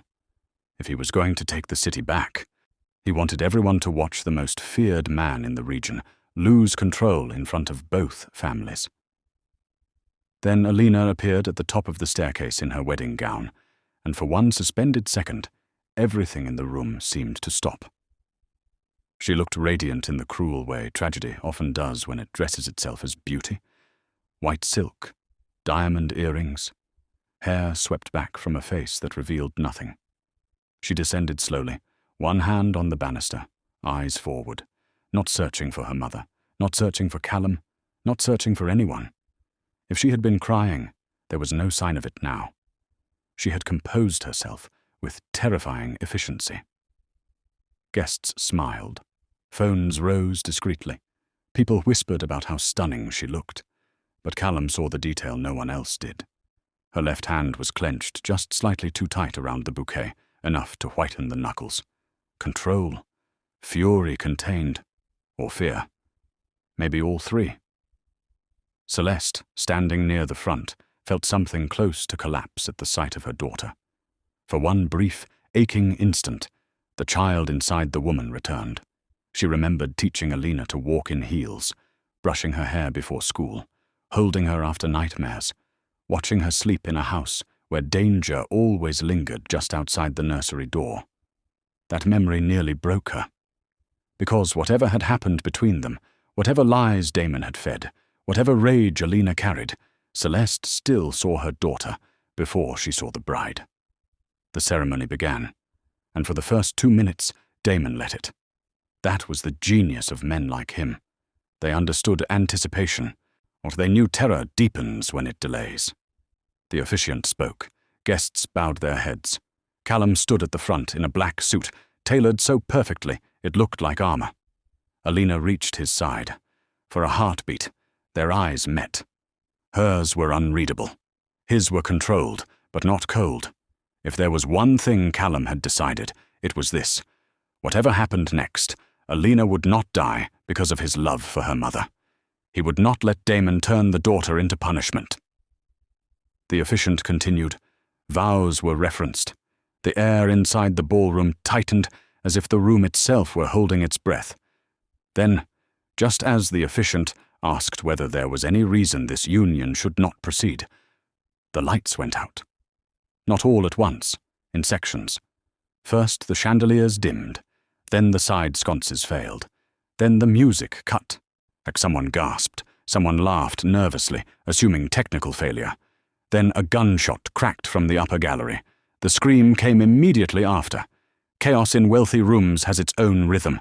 At first, people resist believing it. They freeze. They search for authority. They wait for someone powerful to reassure them this is temporary. Then the second gunshot hits, and denial dies. Guests dropped to the floor. Glass shattered. Security men drew weapons, some aiming outward, some turning on one another because in low light no one could tell who belonged to whom. Callum moved before the second shot finished echoing. He grabbed Alina by the arm and shoved her behind the stone pillar near the altar, just as another round splintered the wood where she had been standing. "Stay down!" he barked, and for a split second, the old instinct in her obeyed before her rage could catch up. Celeste was screaming her daughter's name somewhere to the left. Rowan and 2 of Callum's men were already returning fire toward the gallery. Guests crawled under tables, women crying, men cursing, children of lesser relatives pulled behind chairs.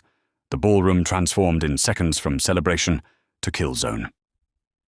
Then Damon stepped out. Not from the shadows like a myth, not with theatrical delay. He emerged from the upper balcony above the ballroom with the calm confidence of a man who believed the room still belonged to him. Older, leaner, his hair greyer at the temples, but unmistakably Damon Thorne. He wore a dark suit and no tie, one hand resting on the railing as if he were hosting the event instead of attacking it. Even in the chaos, his presence cut through the room like a blade. Some guests screamed his name in disbelief. Others stared as if seeing a ghost. Celeste looked up and went pale enough that Callum knew no further confirmation was needed.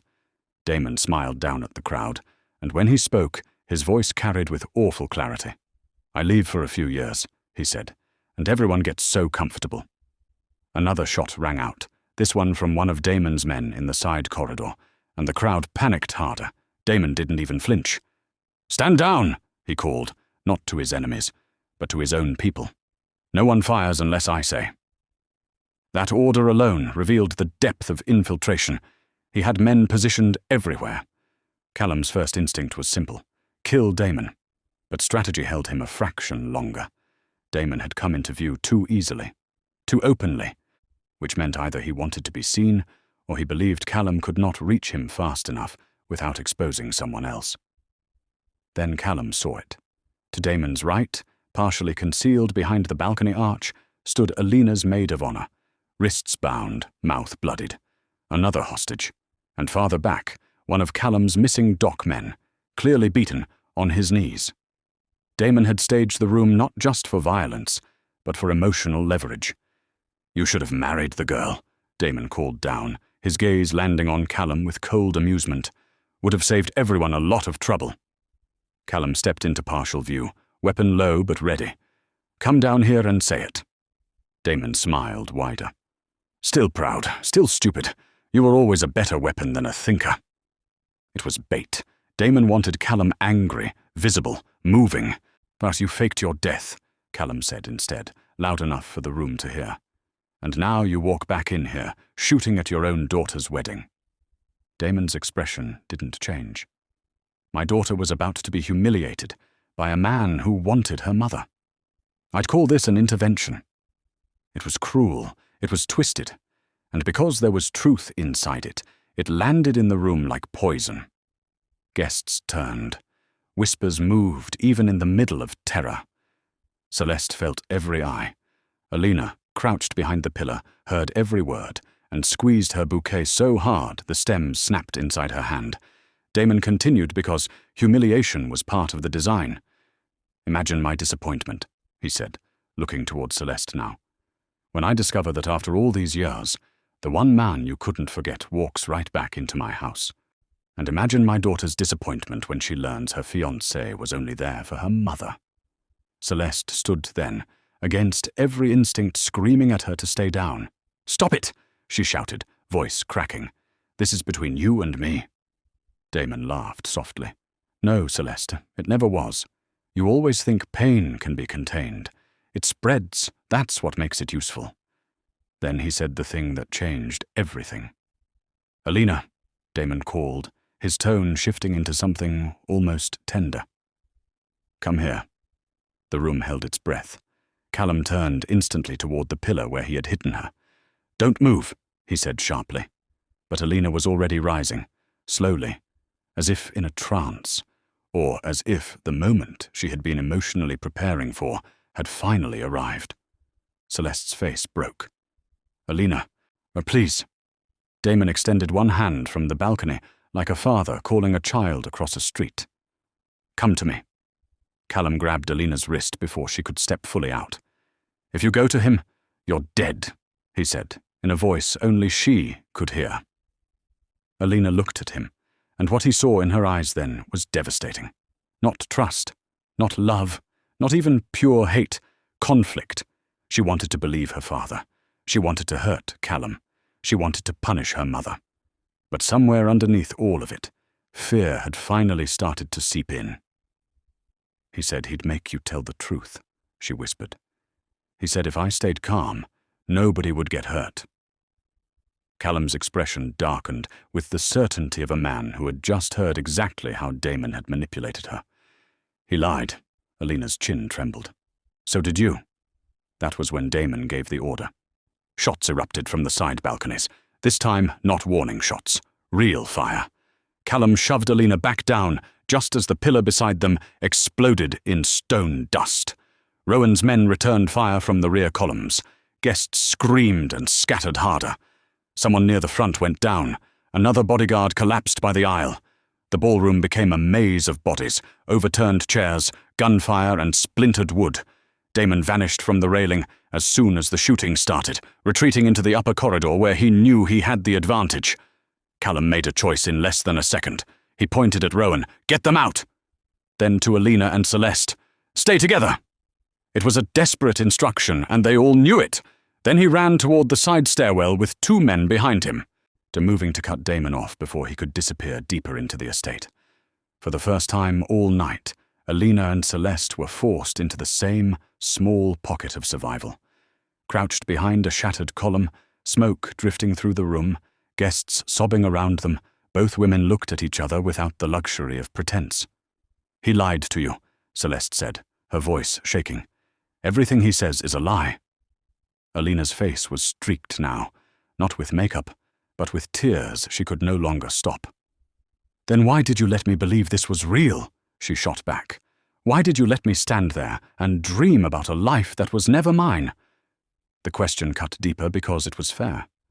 Celeste swallowed hard, trying to force words through panic. "Because I kept thinking I could fix it before it reached you. Because I kept trying to protect you from a truth I should have told you years ago. Because I was afraid, if you knew how much your father hurt me, it would break something in you that could never be repaired." Alina laughed through tears, bitter and broken. It broke anyway. Then she looked around at the carnage, the screaming guests, the blood spreading across white table linens, the wedding she had imagined turning into a massacre, and for the first time since Damon re-entered her life, she began to see the full shape of what he had done. This was not rescue. This was punishment disguised as justice. Upstairs, Callum moved through the corridor like a man who had already accepted that the night would end in blood. Damon's men knew the estate well, but Callum's advantage was that he no longer cared about preserving anything. His doors were kicked open, hallways cleared. 2 gunmen dropped in the portrait wing. One tried to flank from the servant stairs and never made it past Rowan's second team, cutting in from below. The old house that had hosted decades of forced smiles was finally revealing what it had always been, beneath the polished floors and expensive drapery. A fortress built by men who expected violence to arrive eventually. Callum reached the upper gallery and found the maid of honor, bound where Damon had left her. He cut her loose without stopping, shoved her toward the stairwell, and kept moving. At the far end of the corridor, a door slammed. Damon. Callum followed into the private family wing, a section of the estate most guests never saw. Bedrooms, offices, hidden passages, rooms where generations of thorns had done their worst work under the protection of tradition. Damon had retreated to the master suite. Of course he had. There was symbolism in that choice, and Damon loved symbolism. The master suite had once been his domain, the room where he controlled Celeste most thoroughly, the room where he reminded her whose name she carried, the room where tenderness and terror had been deliberately confused until she no longer trusted either. If he wanted the final confrontation to happen anywhere, it would be there. Callum entered low, weapon drawn, every muscle wired for impact. The room looked untouched in some ways, preserved as if Damon's absence had been temporary rather than years long. Then movement at the far side. Damon near the balcony doors, gun in one hand, the other clutching a remote trigger device. Not large, not theatrical, small enough to fit in a palm.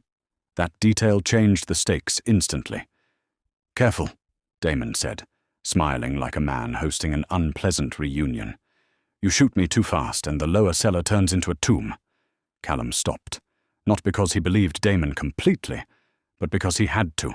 The medical team, the hidden staff, possibly guests moved during the panic, maybe even Rowan's fallback route. Damon saw the hesitation and savored it. "There he is," he said. "The man in love. I was beginning to think you'd lost all your edges." Downstairs, as security teams tried to push surviving guests toward exits, a new wave of panic hit. One of Damon's captured men shouted something about explosives in the cellar before being silenced. But Rowan heard it and immediately rerouted his people. He sent 2 to sweep the lower levels, 2 to lock the kitchen corridor, and 1 to secure the generator room. But there was too much happening at once. Smoke, screams, blood, conflicting reports. And then the most dangerous variable in the room moved without permission. Alina stood. Celeste grabbed for her, but she pulled away. "Where are you going?" Celeste cried. Alina looked at her mother with a face suddenly emptied of the theatrical anger she had worn all night. "To end this," she said. Then she ran toward the rear stairwell before anyone could stop her. Celeste followed. Some people later would say it was reckless, that she should have stayed hidden, that she should have trusted the men with guns. But those people never understood what mothers understand in seconds. The moment Alina ran, every other instinct in Celeste disappeared. There was no Callum, no guests, no politics, no scandal. Only her daughter moving deeper into the house toward the man who had shaped their lives through fear and lies. Celeste tore off the heels that had been slowing her, gathered the hem of her dress, and ran barefoot through the corridor, past overturned chairs, past bleeding guests, past bodyguards, shouting for her to stop. She had spent years being graceful. In that moment, grace had no value. Only speed did. Upstairs, Damon kept talking because men like him are most dangerous when they believe they still control the narrative. "Did she tell you how she begged me not to marry her?" he asked, eyes bright with cruel delight. "Or did she tell you how many nights she spent pretending she wasn't already ruined by another man?" Callum's grip tightened on his weapon, but he did not shoot. "Not yet." "You don't get to speak about her," Damon laughed. "She was my wife. I get to speak about whatever I paid for." That sentence was the one that finally stripped away any illusion that Damon deserved to leave the room alive. But Callum still needed the truth about the trigger. "What's wired?" he asked. Damon shrugged slightly. "Enough." It was a gambler's answer. Maybe he was bluffing. Maybe not. Callum shifted his angle, buying time, reading lines of sight, calculating distance. Damon saw it and lifted the remote slightly. "You always were a quick study, but here's the part you never understood. This was never about killing you first. Death is simple. I wanted you to watch her choose, me or you, husband or lover, father or daughter. That's the real art." Then the bedroom door burst open. Alina. She came in, breathless, veil torn, bouquet gone, wedding gown streaked with dust and blood from the ballroom. For one stunned second, even Damon looked surprised. Then he smiled. "There's my girl," Callum swore under his breath. "Alina, get out." But she didn't move. She looked from Callum to Damon, then to the remote in her father's hand, and the last fragments of the fantasy Damon had built for her finally began to crack. This was not a father reclaiming his family. This was a man enjoying their collapse. "You said nobody would get hurt," she whispered. Damon's smile thinned. "Sometimes people need to bleed to learn where they belong." Alina stared at him, and in that moment she saw him fully. Not the missing father she had romanticized, not the wronged man from whispered calls, but the architect of the night that had just turned her wedding into a massacre. "You used me," she said. Damon's tone hardened instantly. "I made you useful." It was the wrong answer, but Damon had never truly understood tenderness. He only understood ownership. And the second Alina heard the contempt hidden inside that sentence, something in her finally broke free. Celeste reached the doorway seconds later and saw all three of them at once. Damon near the balcony, Callum with his weapon trained, Alina standing between histories she could no longer survive. "Alina!" she screamed. Damon's eyes flicked toward Celeste, and in that split second of distraction, Callum moved. He fired once. Damon twisted. The shot tore through his shoulder instead of center mass. Damon staggered, cursed, and his thumb jerked reflexively on the remote. A muffled blast rolled up through the floor from somewhere below. Not the full catastrophic explosion Callum feared, but enough to shake the house, kill lights in another wing, and send a cloud of dust through the vents. Partial charge, secondary device, not the main kill. Damon laughed, even while bleeding. "See?" he hissed. "Always something left." Then he raised his gun toward Celeste. Everything after that happened too fast for memory to separate cleanly. Alina saw the angle first. Callum saw Damon's wrist shift. Celeste saw only the black barrel pointed at her. And then Alina moved. She stepped in front of her mother, just as Damon fired. The shot hit high, just below her collarbone, and the force spun her sideways into Celeste's arms. For one impossible second, no one in the room seemed to understand what had happened. Then the blood came. Bright, immediate, hot across the front of Celeste's dress. Damon's expression changed, not to remorse, because men like him rarely feel it quickly, but to shock that his daughter had chosen against him. "Alina," he began. He never finished. Callum fired again, twice, center mass this time. Damon slammed backward into the balcony doors, glass cracking behind him. He tried to raise the remote one last time, but his hand failed him. The device slipped. He collapsed hard, eyes wide open, more offended than afraid, as if death itself had interrupted him rudely. The man who had controlled rooms for decades, who had manipulated love, fear, marriage, and bloodlines as if they were pieces on a private board, died staring at the ceiling of the room where he once believed he owned everything. But victory did not feel like victory, because Alina was dying in her mother's arms. "No, no, no, stay with me," Celeste whispered, dropping to the floor, pressing both hands against the wound as if pressure alone could force life to remain. Alina's lips parted, but at first no sound came. Her wedding gown, so carefully chosen, so heavily discussed, so symbolic only hours earlier, was now soaked in red. Callum was beside them instantly, knees on the floor, hands already helping Celeste apply pressure, shouting for medics into the radio clipped to his collar. But his voice sounded far away, swallowed by the roaring in Celeste's ears. "Look at me," Celeste begged. "Baby, you look at me." At that word, "baby," something softened in Alina's face for the first time all night. The bride vanished. The wounded daughter remained. She looked at her mother through tears and pain and said the sentence that would haunt Celeste long after the blood had dried. "I didn't want him to be right." Celeste broke. Not elegantly, not quietly.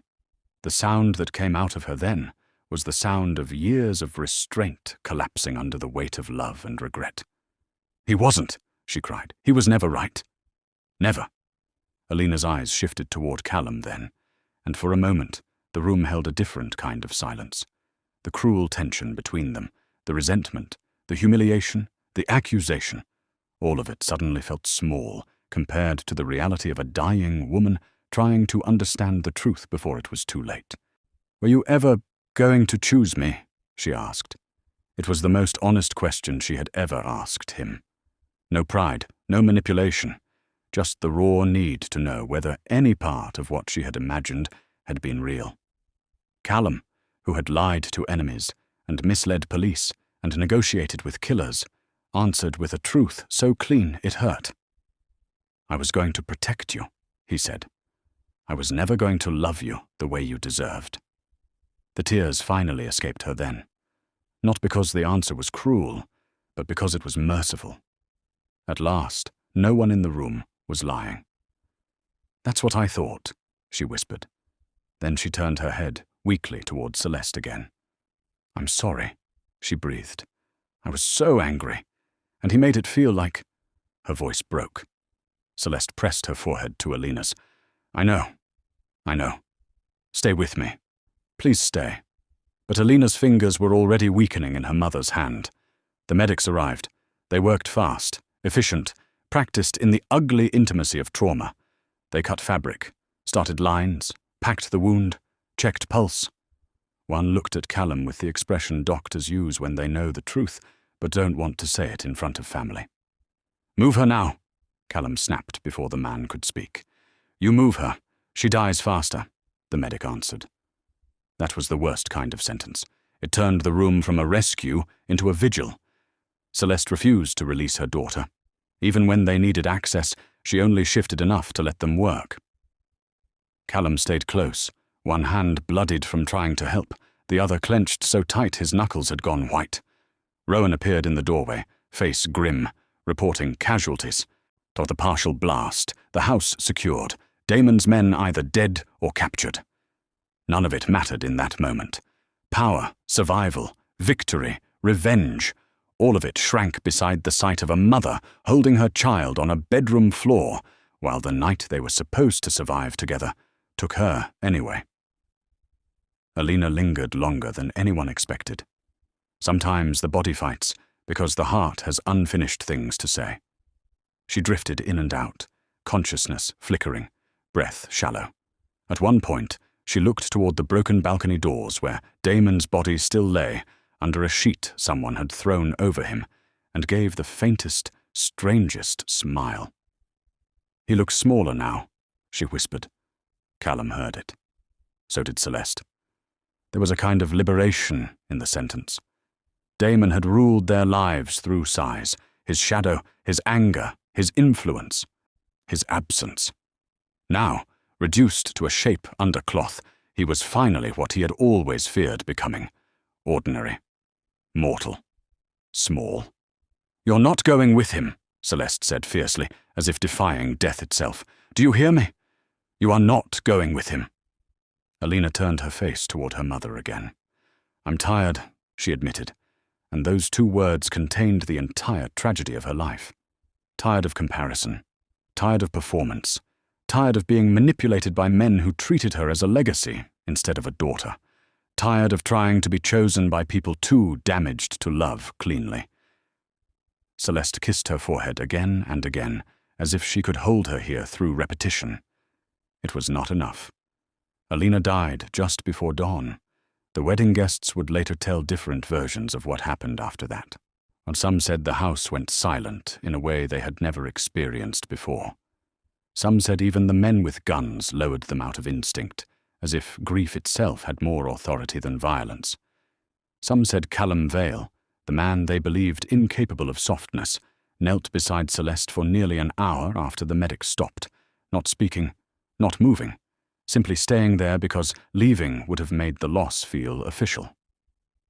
The truth was simpler and worse. No one in that room knew what to do with a mother's grief. It was too large, too pure, too immune to the language of power.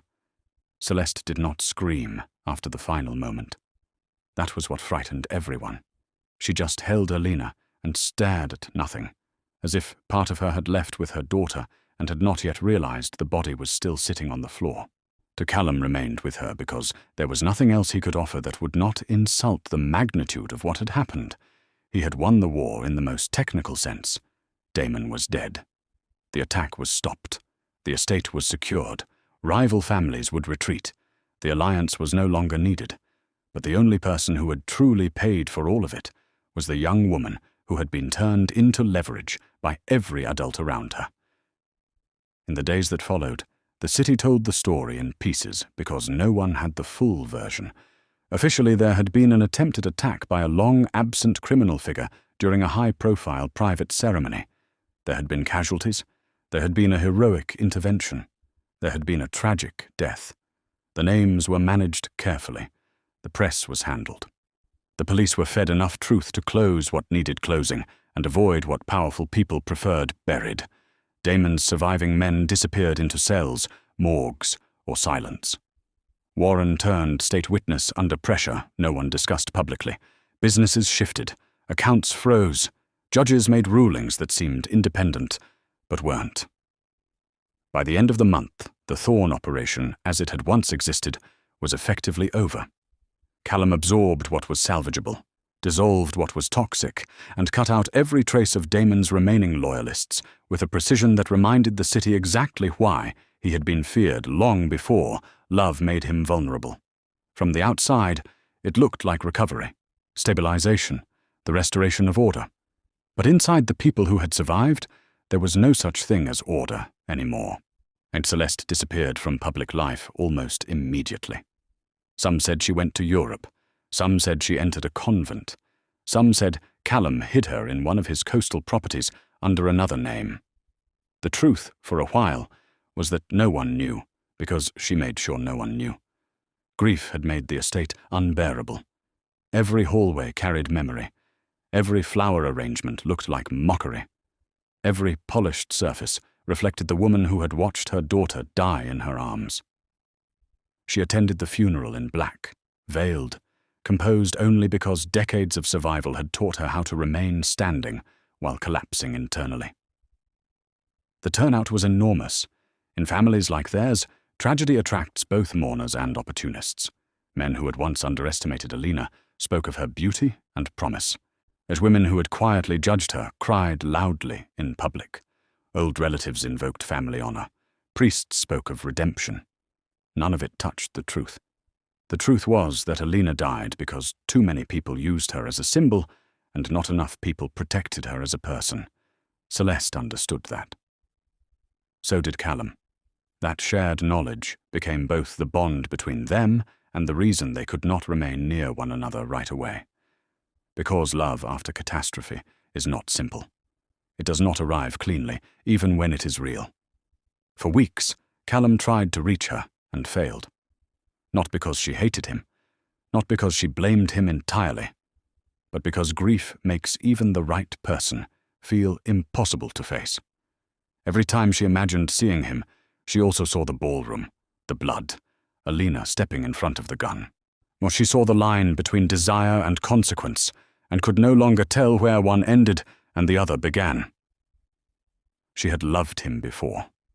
She loved him still. That was not the question.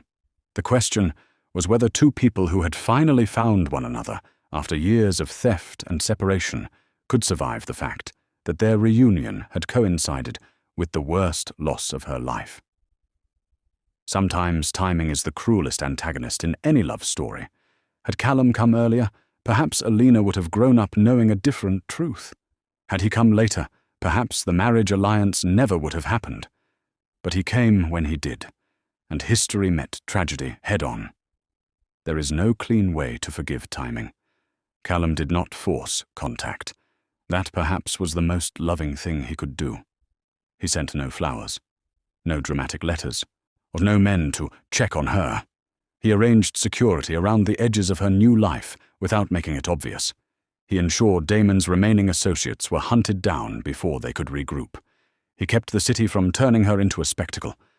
And then he waited. Months passed.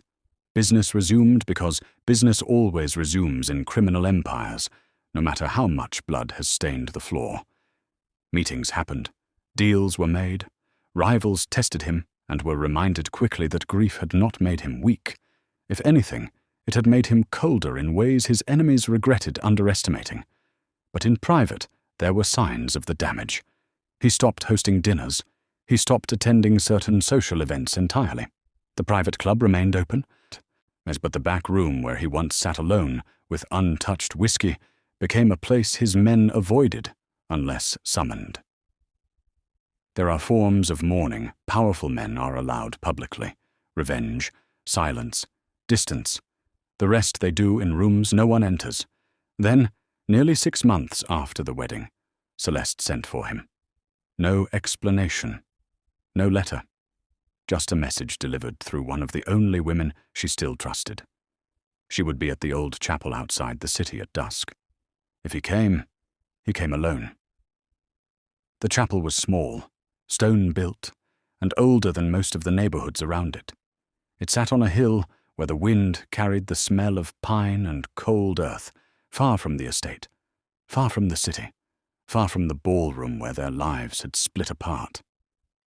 Callum arrived early and waited without impatience, because waiting had become familiar by then. When Celeste finally appeared, she wore no diamonds, no widow's black, no performance. Just a dark coat, simple shoes, and the kind of face grief leaves behind when it has stopped demanding attention and started living permanently beneath the skin. She looked thinner, older in a way that had nothing to do with age, but she also looked clearer, as if the months away had stripped everything unnecessary from her until only truth remained. They stood facing each other for several seconds before either spoke. It was Celeste who broke the silence. I kept trying to decide whether seeing you would heal something or destroy what little I have left. Callum's answer was immediate. And? She looked at him, eyes shining but steady. I still don't know. There are reunions that burst open with passion. This was not one of them. This was quieter, or harder, more adult. Two people standing inside the wreckage of what might have been, asking whether love can still exist when it carries a body count. I loved you before I had any right to, Celeste said, and I loved you again when I should have known better. Callum's throat tightened, but he did not interrupt. But when I look at you, she continued, I also see the night I lost her. That isn't fair, to you or to me, and I don't know how to separate one from the other. It was the most honest thing she could have said. Callum nodded once, slowly. Then don't. She frowned slightly. What? Don't separate it, he said. Don't force this into something clean. We don't get clean. Not after this. If all we ever are is the two people who loved each other at the wrong time and survived the cost of it, then that's still more truth than either of us had before. She stared at him, and for the first time since the funeral, something like peace flickered through her grief. Not happiness. Not yet. But recognition. The kind that had found them years earlier under different names and had returned despite everything. Then she handed him an envelope. Inside was a letter. Not from her. From Alina. Written before the wedding. Callum unfolded it carefully, and as he read, the world seemed to narrow again. The handwriting was unmistakably hers. The words, however, were not what he expected. She had written it the night before the ceremony and hidden it among her things, likely meant to be found only if she went through with a plan she herself did not fully trust. In the letter, Alina admitted she knew Callum's heart was elsewhere. She admitted she suspected her mother long before she found proof. She admitted she had been speaking to Damon and wanted to believe he was rescuing her from humiliation. But the most painful part came near the end. If this ends badly, she wrote, I need one of you to know I was never angry because I didn't understand. I was angry because I did. I saw the way he looked at you, Mother. I saw the way you came alive around him. And I hated that part of me wished someone would one day look at me like that too. Callum stopped reading for a second, because the words blurred. Celeste stood very still, giving him the privacy of grief, even while sharing it. He kept going. If I do something foolish, it will be because I am tired of being chosen last. If Father is lying, I hope I realize it in time. And if I don't, tell her I loved her even when I wanted to hurt her. Tell him I knew he would never be mine. But for one stupid season, I wanted to pretend. When Callum finished, he lowered the letter slowly. There are truths that arrive too late to save anyone, but not too late to change the meaning of what came before. Alina had not died simply as a pawn, or as a villain shaped by jealousy, or as a tragic bride abandoned emotionally at the altar. She had died as a young woman who understood more than anyone gave her credit for, who made terrible choices under terrible manipulation, and who in the final second still chose her mother over the father who had poisoned her heart. That truth mattered. It did not erase the pain, but it restored something Damon had tried to steal from her in life and in death, her humanity. "Why are you giving me this now?" Callum asked, voice rougher than usual. Celeste looked toward the altar before answering. "Because I needed to know whether loving you meant betraying her memory." She turned back to him. "And I realized something. Damon used her pain. We used our silence. But in the end, she chose love over him. Even dying, she chose against the man who wanted us all ruined." Celeste swallowed. "If I spend the rest of my life punishing myself for loving you, then he still wins." That was the closest thing to permission either of them would ever receive. They did not kiss immediately. They did not rush into each other's arms like younger people in stories built for fantasy. They stood there first, letting the weight of what had been said settle properly. Because mature love, and the kind that survives violence and grief and the return of buried history, often moves slower than passion. It knows the cost now. It knows what can be lost. When Callum finally stepped forward, he did so with the same care he had once shown in the early days, as if asking again for access to a heart that had every right to remain guarded. Celeste met him halfway. Their embrace was quiet. No spectacle, no audience. Just two people who had spent years being denied, then nearly destroyed by reunion, now choosing not joy exactly, but truth. Sometimes truth is the closest broken people get to peace. In time, the city built its own version of the legend. Some said the great Callum Vale finally married the widow he had once risked everything for. Some said he never did, that he kept her hidden because he feared turning her into a target again. Some said she refused his name forever because she had buried too many under the last one. The reality was more intimate than gossip allowed. They did not rush into marriage. They did not need another ceremony to prove what had already been paid for in blood. They built something quieter. Private homes with guarded gates, shared nights, long absences followed by returns, occasional arguments about risk, about vengeance, about whether he was still too willing to solve problems like a man born into violence. She remained the one person who could tell him no and be heard. He remained the one man who understood that love did not erase what had happened, but could still sit beside it without demanding it disappear. In that sense, perhaps they did marry, just not in the way their world expected.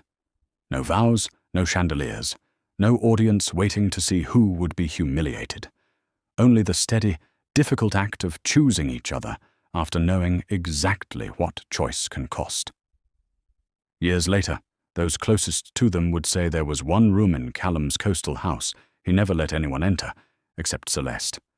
A small study overlooking the water, with an old framed photograph on the desk. Not the wedding, not the families, not Damon. It was a restored copy of the first photograph Alina had found, the one from years earlier in Atlantic Harbor, when Celeste was young and smiling and Callum was still called something else. Next to it, in a simpler frame, was a later photo taken privately after everything. Celeste seated in a garden, older now, grief still present but softer, looking directly at the camera while Callum stood behind her with one hand on her shoulder. On the shelf below those frames was a third item. Not a photo. A folded letter, preserved carefully. Alina's. He kept it there because some loves begin the story, and some losses teach you how to honor the rest of it. And maybe that is the cruelest and most honest truth in all of this. Callum Vale could defeat rivals, outlast betrayals, bury men who wanted his empire, and dismantle the ghost who returned to claim what he believed was his. He could win wars in courtrooms, docks, mansions, and back rooms where futures were traded like currency.